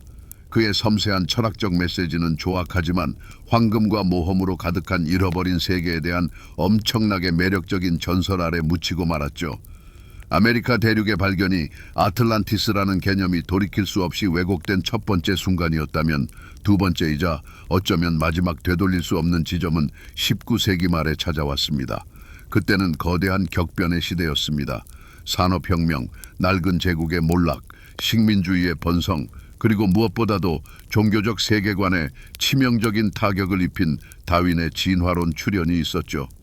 인류는 오래된 신화를 잃고 새로운 것을 절실히 필요로 하는 정신적 공허 상태에 놓였습니다. 그리고 이 공허 속으로 마치 블랙홀처럼 새롭게 변이되고 기가 막히게 매혹적인 아틀란티스 버전이 쏟아져 들어왔습니다. 철학적 비유를 밀교적 교리로 완전히 변질시킨 치명적인 결정은 두 권의 책이 출간되면서 시작되었습니다. 첫 번째는 이그나티우스 도널리의 1882년작 아틀란티스 대홍수 이전의 세계입니다.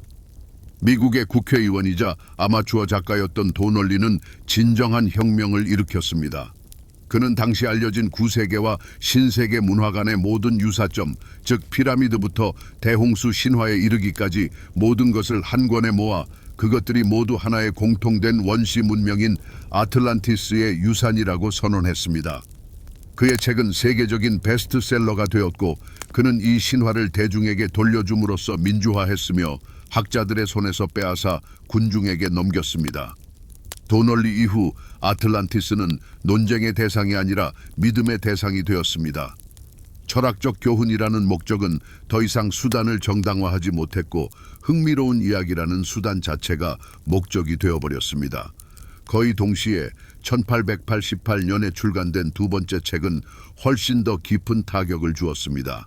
그것은 바로 신지학회의 창시자인 헬레나 블라바츠키의 비밀교리였습니다. 도널리가 단순히 신화를 역사화했다면 블라바츠키는 신화를 오컬트화했습니다. 그녀는 아틀란티스를 단순히 문명의 발상지가 아니라 초자연적인 능력과 금성에서 온 더 고대의 스승들에게서 얻은 비밀 지식을 소유한 인류의 완전한 뿌리 종족, 즉 아틀란티스인의 고향이라고 선언했습니다. 플라톤의 아틀란티스는 완전히 배신당했습니다. 경고의 메시지였던 그것은 비밀스러운 힘의 원천이자 선택받은 입문자들을 위한 세계 지배의 열쇠로 변모했습니다. 이것은 더 이상 역사적 진실을 찾는 것이 아니라 초인적인 힘을 찾는 것이었습니다. 이러한 분열은 오늘날까지 존재하는 두 세계, 즉 지식에 대한 두 가지 접근 방식 간의 갈등을 낳았습니다. 한편에는 아틀란티스가 플라톤의 허구라고 계속 주장하는 학문 세계가 있습니다. 고고학자, 역사가, 지질학자들은 논리와 엄격한 방법론으로 무장한 채 이를 대표했죠. 다른 한편에는 급성장하는 새로운 밀교와 대한 역사의 세계가 과학을 교조적이고 맹목적이라고 선언하며 자신들이 진정한 숨겨진 지식의 전달자라고 주장했습니다. 이것은 증거를 요구하는 회의적인 과학자와 아무도 본 적 없는 영적인 계시와 고대 필사본에 호소하는 환상가 신비주의자 사이의 갈등이었습니다. 이 최종적인 전환점을 알린 상징적인 행위는 바로 신지학회 자체의 설립이었습니다. 이것은 신화 위에 세워진 완전한 제도권의 탄생이었습니다. 아틀란티스는 문학적 등장인물에서 새로운 혼합 종교의 핵심 교리로 변모했습니다. 마치 반지의 제왕을 중심으로 발라를 숭배하고 발리노르로 가는 길을 찾는 교회가 생겨난 것과 같았죠. 블라바츠키와 그녀의 추종자들은 단순히 아틀란티스를 믿은 것이 아니었습니다. 그들은 살아남은 아틀란티스 현자들과 직접적인 아스트랄 접촉을 하고 있다고 주장했습니다. 이것은 현실, 합리적 사고, 그리고 이 이야기를 탄생시킨 그리스 철학의 정신으로부터 완전히 그리고 결정적으로 단절된 행위였습니다. 이 순간은 정보를 다루는 완전히 새로운 방식을 합법화했기 때문에 돌이킬 수 없는 지점이 되었습니다. 그것은 어떤 사람이든 고대 신화를 취하여 자신의 환상으로 채우고 그것을 최고의 진리라고 선언할 권리를 공표했습니다. 이것은 판도라의 상자를 연 선례를 만들었습니다. 블라바츠키 이후 수십 명의 다른 예언자와 접촉자들이 각자의 아틀란티스 버전을 가지고 나타났습니다. 아틀란티스는 외계인의 식민지가 되기도 하고 파충류 인간의 기지가 되기도 하며 수정 에너지의 원천이 되기도 했습니다. 플라톤의 원래 의도, 즉 질서와 혼돈, 이성과 열정의 투쟁에 대한 섬세하고 깊이 있는 우화는 환상적이지만 대중의 의식을 강하게 사로잡는 엄청난 양의 허구적 정보 아래 묻혀버렸습니다. 이는 사상의 최종적인 배신이었습니다. 비판적 사고를 일깨우는 도구로 고안되었던 아틀란티스는 증거를 요구하지 않고 의심을 용납하지 않는 믿음의 상징으로 변모하며 비판적 사고의 가장 큰 적이 되어버린 것입니다. 그렇다면 19세기 말의 거대한 격변 이후 탄생한 이 새로운 세상에서 누가 이기고 누가 졌을까요? 승리자는 정치인이나 장군이 아니었습니다. 완전히 새로운 엘리트 계층, 즉 비밀을 파는 사람들의 엘리트가 탄생한 것입니다. 이들은 이그나티우스 도널리처럼 복잡한 신화를 흥미진진한 과학교양 베스트셀러로 바꿀 수 있었던 작가들이었습니다. 헬레나 블라바츠키처럼 신화를 기반으로 추종자들에게 선택받은 느낌을 주는 완전한 종교 체계를 만든 예언자들이었죠. 이들은 카리스마 넘치는 강사, 인기 있는 잡지 발행인, 비밀 결사의 창시자들이었습니다. 그들은 역사상 가장 위대한 미스터리를 상품화하여 명성과 영향력, 그리고 무엇보다 재정적 성공을 거두었습니다. 반면 패배한 쪽은 오랜 역사를 지닌 학계 엘리트였습니다. 수세기 동안 지식의 수호자였던 역사학 교수, 고고학자, 문헌학자들은 대중 앞에서 갑자기 진리에 대한 독점권을 잃었습니다. 그들의 신중하고 균형 잡힌 사실에 기반한 판단은 새로운 전문가들의 흥미진진하고 선정적이며 포괄적인 이론과 경쟁할 수 없었습니다. 이 새로운 사회 구조에서 학자는 권위 있는 존재에서 지루한 구시대적 인물로 혹은 아무것도 이해하지 못하거나 더 나쁘게는 국민에게 진실을 숨기려는 음모의 일부가 된 독단적인 사람으로 변모했습니다. 공식 과학의 세계와 그에 병행하지만 훨씬 더 인기 있는 대한 역사의 세계 사이에 오늘날까지 치유되지 않는 문화적 균열이 발생했습니다. 그리고 원래의 플라톤 사상의 뼈대 위에는 완전히 새롭고 강력한 경제가 건설되었습니다. 이는 신화를 생산하고 판매하는 컨베이어 벨트였습니다. 엄청난 자원, 즉 인쇄시설, 광고 예산, 대중의 관심이 전통적인 계몽에서 이 새로운 시장으로 재분배되었습니다. 사람들은 실제 고고학 발굴에 자금을 지원하는 대신 밀교단체에 돈을 냈습니다. 진지한 과학 학술 서적을 사는 대신 아틀란티스 비밀에 대한 저렴한 출판물을 싹쓸이했습니다. 아이디어를 위한 새로운 무역로가 생겨났습니다. 대학 강단이 아니라 인기 있는 신문의 지면과 공개 강연장의 무대가 된 것입니다. 힘의 중심은 과학기관이 아니라 수백만 부를 찍어내어 새로운 신화를 대중의 의식 속에 퍼뜨릴 수 있는 런던과 뉴욕의 출판사들이 되었습니다. 이러한 격변을 겪은 사회는 어떤 집단적 감정을 경험했을까요? 그것은 바로 환희였습니다. 엄격한 산업 자본주의, 다윈적 생존 경쟁, 그리고 오래된 믿음의 쇠퇴가 만연하던 시대에 아틀란티스 신화는 대중 심리 치료의 한 형태가 되었습니다. 그것은 위로와 희망을 주었습니다. 공장과 사무실이라는 잿빛의 영혼 없는 세상에서 길을 잃은 사람들에게 역사는 단순한 혼란스러운 투쟁이 아니라 위대하고 신비로운 드라마라고 말해 주었습니다. 그것은 장엄한 무언가의 소속감을 느끼게 했습니다. 아틀란티스에 대한 믿음은 지혜로운 왕들이 다스리고 초기술이 존재하며 영혼이 불멸하는 아름답고 마법 같은 세계로의 도피, 즉 현실 도피의 한 형태였습니다. 그것은 지루하고 물질주의적인 현실에 대한 낭만적인 반항이었죠. 하지만 이러한 환희에는 이면에 어두운 그림자가 있었습니다. 바로 공통된 언어를 잃은 집단적 상처였죠. 수백만 명의 사람들의 세계관 자체가 변화했습니다. 무엇이 진실이고 증거인지에 대한 이해의 근본적인 전환이 일어난 것입니다. 사실과 논리에 기반한 과학적 방법론을 대신하여 직관, 진리에 대한 개인적인 느낌, 그리고 예언자의 권위에 대한 믿음이라는 새로운 기준이 등장했습니다. 이전에는 진실이 증명되어야 하는 것이었다면 이제 진실은 스스로 발견하거나 계시의 형태로 받아들여야 하는 것이 되었습니다. 결과적으로 이러한 격변은 공식적인 기관에 대한 불신의 바이러스에 깊이 감염된 사회를 낳았습니다. 그것은 사람들에게 모든 것에서 숨겨진 의미, 이면의 의도, 그리고 전 지구적인 음모를 찾도록 가르쳤습니다. 그것은 자신들의 영웅, 적, 그리고 확고부동한 교리를 가진 자신만의 정보 우주에서 살아가는 완전히 새로운 하위 문화를 창조했습니다. 그리고 21세기를 살아가는 우리는 이러한 분열의 직접적인 계승자입니다. 인터넷은 150년 전에 시작된 그 과정들을 여러 배로 증폭시키고 가속화시켰을 뿐입니다. 수백만 명의 사람들이 평평한 지구설이나 파충류 인간을 믿는 세상은 아틀란티스 신화가 대중의 상상력을 차지하기 위한 싸움에서 현실을 완전히 이겼을 때에 바로 그 격변의 직접적인 결과입니다. 아틀란티스를 이해하려면 플라톤을 이해해야 합니다. 플라톤을 이해하려면 그의 세계관 전체를 지탱했던 단 하나의, 그러나 모든 것을 아우르는 사상을 파악해야 합니다. 이는 바로 그의 유명한 이데아론 혹은 형상론입니다. 플라톤은 우리의 물질적이고 감각적인 세상은 단지 희미하고 왜곡된, 끊임없이 변하는 그림자일 뿐이며 진정한 세상은 따로 있다고 확신했습니다. 그 세상은 영원하고 완전하며 변치 않는 원형, 즉 이데아의 세상이었습니다.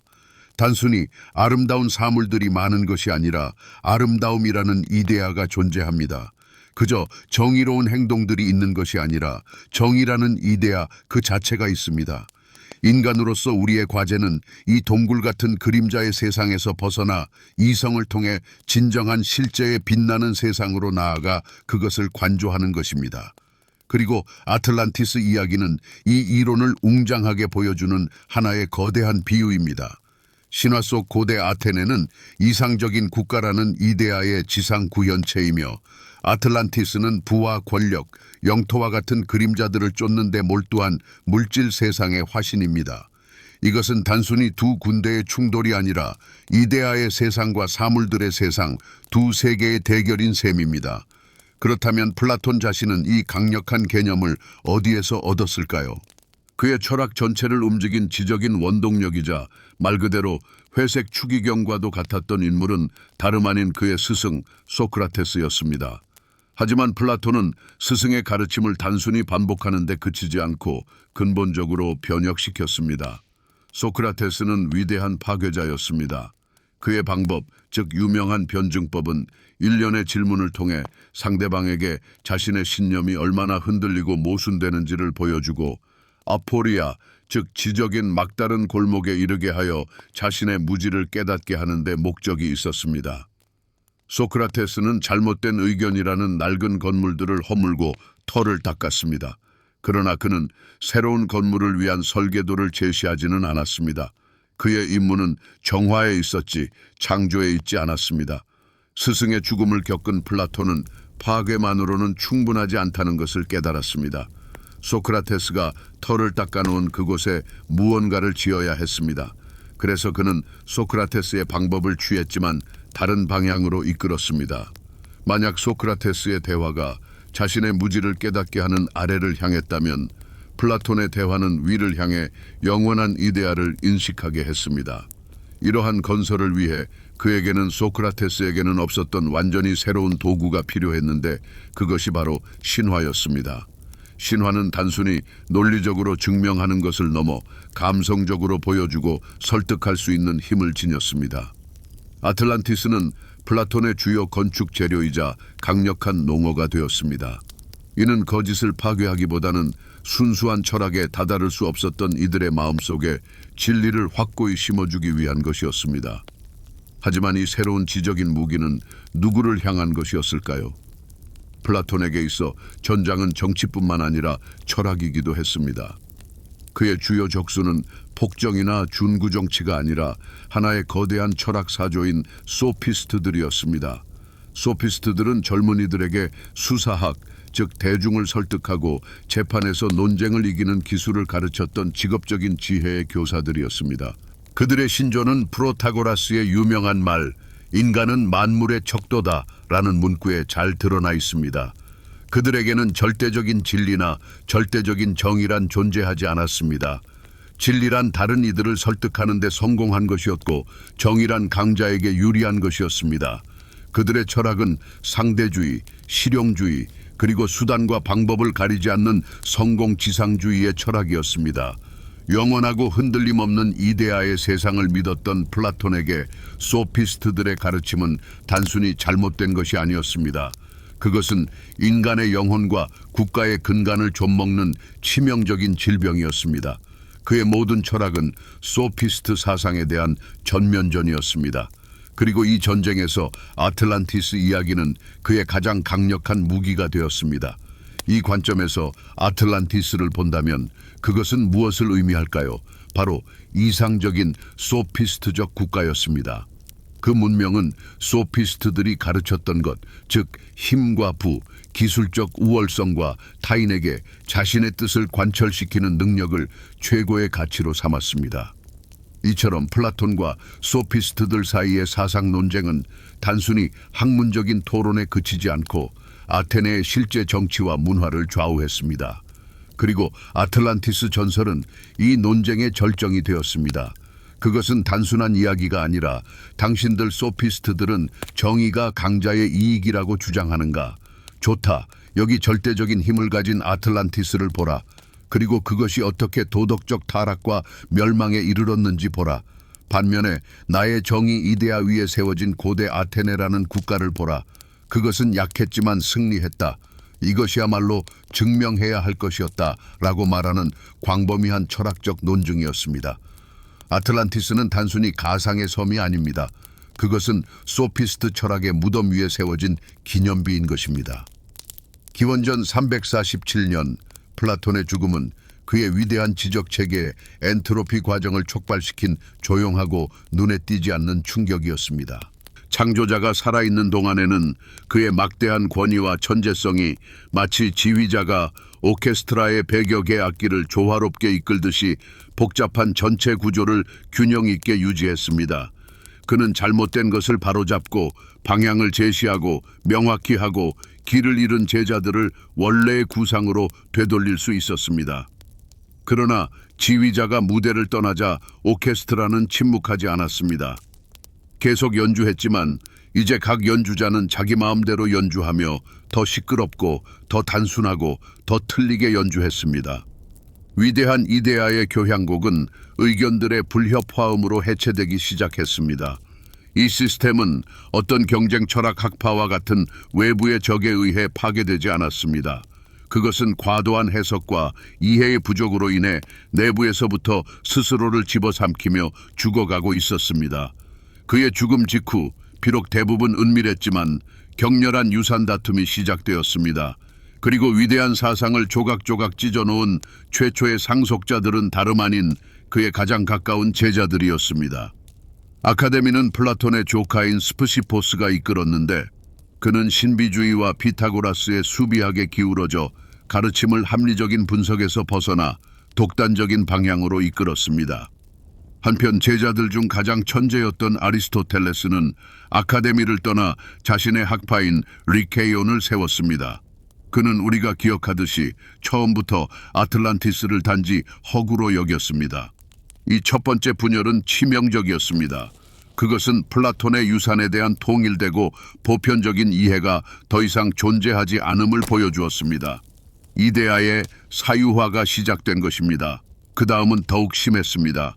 다음 세대의 철학자와 주석가들마다 이러한 해체 과정을 계속했습니다.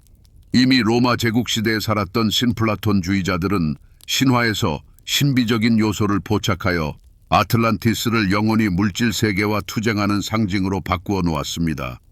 초기 기독교 변증가들은 죄에 대한 신의 처벌을 언급하는 부분을 가져와 자신들의 신학에 통합했습니다. 대중화하는 이들과 평범한 박식가들은 모든 철학을 버리고 가장 흥미로운 부분, 즉 헤아릴 수 없는 부와 기술, 그리고 강력한 힘에 대한 이야기만을 남겼습니다.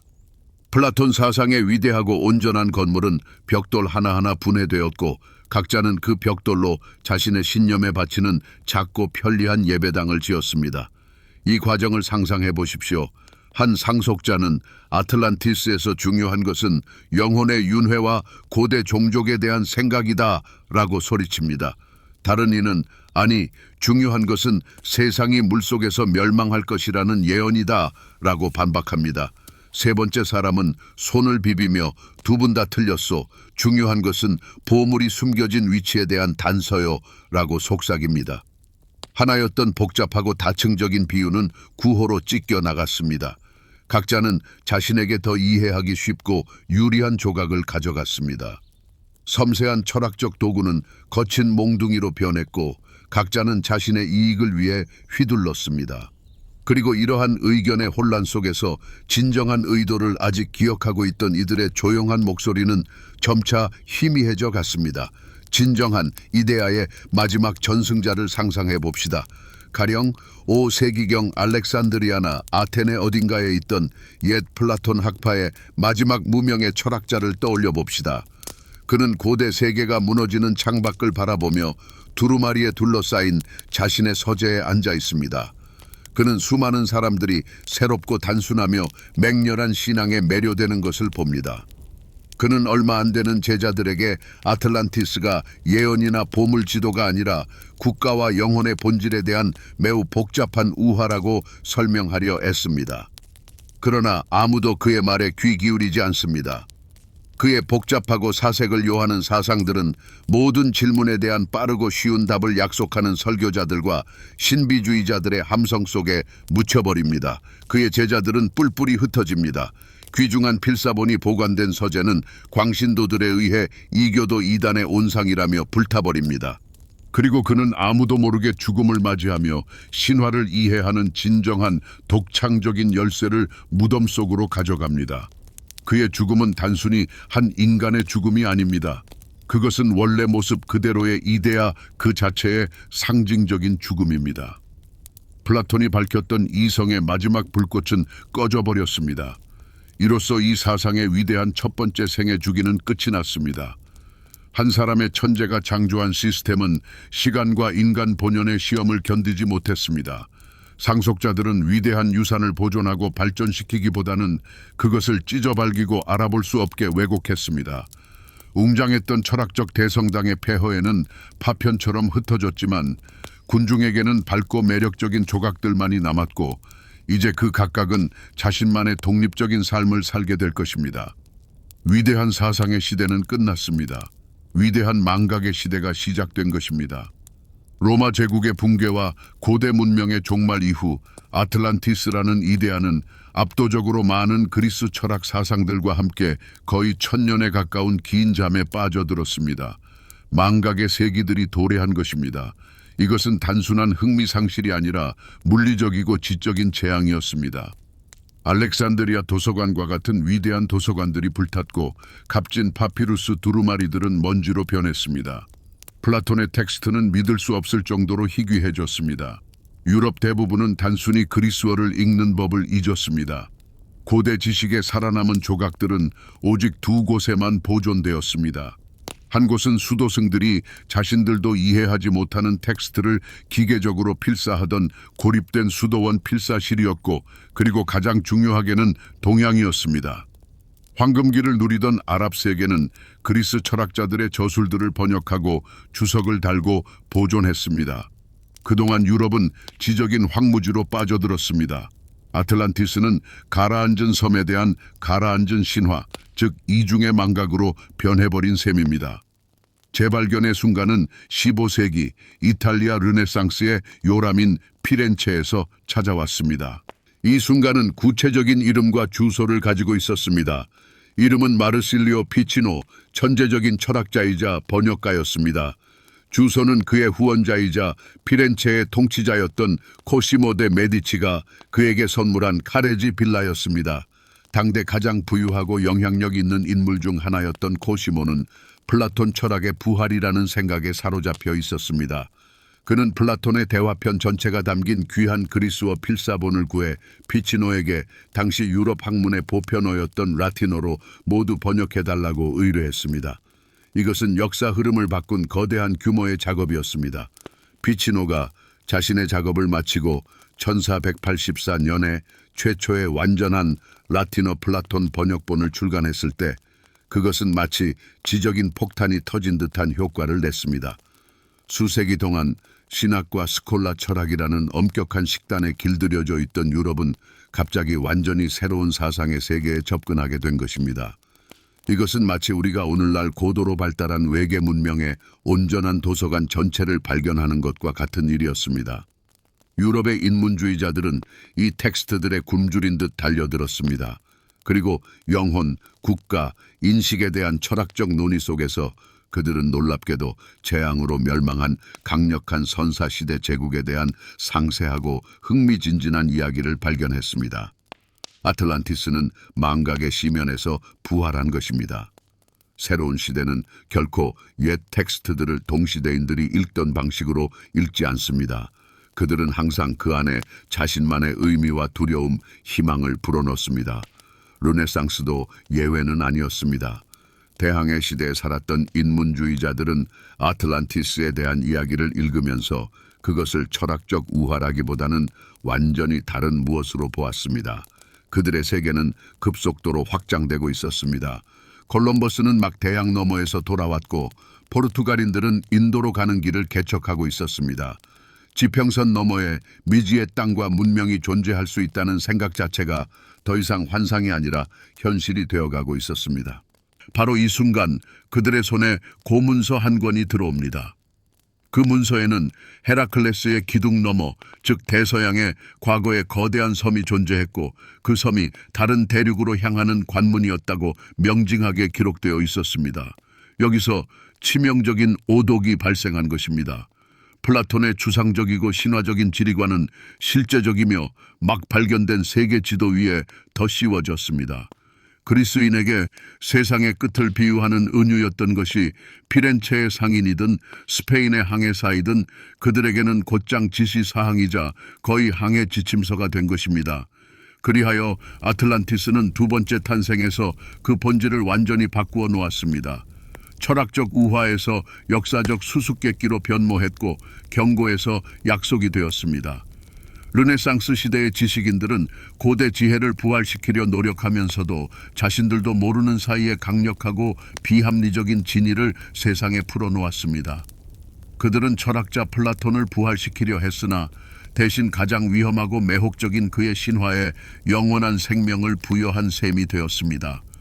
오랜 망각의 메아리는 새로운 전 세계적인 광기의 우렁찬 포효로 바뀌었습니다.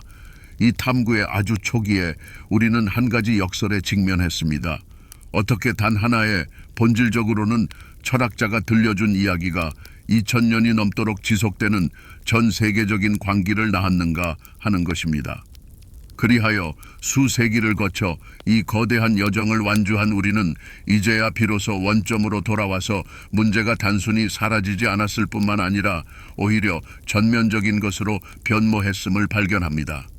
21세기에 플라톤이 천재적으로 고안했던 그 메커니즘은 더 이상 예외가 아닌 우리 정보 생활의 주요 규칙이 되었습니다. 우리는 아틀란티스의 설계도에 따라 지어진 세상에서 살고 있습니다.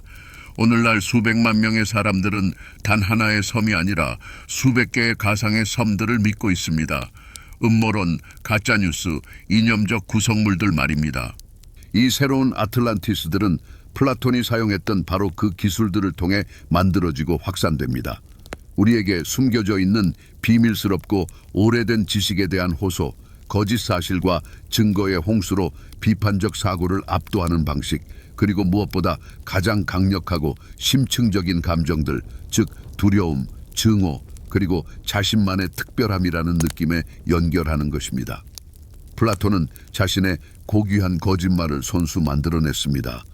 오늘날에는 소셜미디어 알고리즘이 우리를 대신해 이 작업을 수행합니다.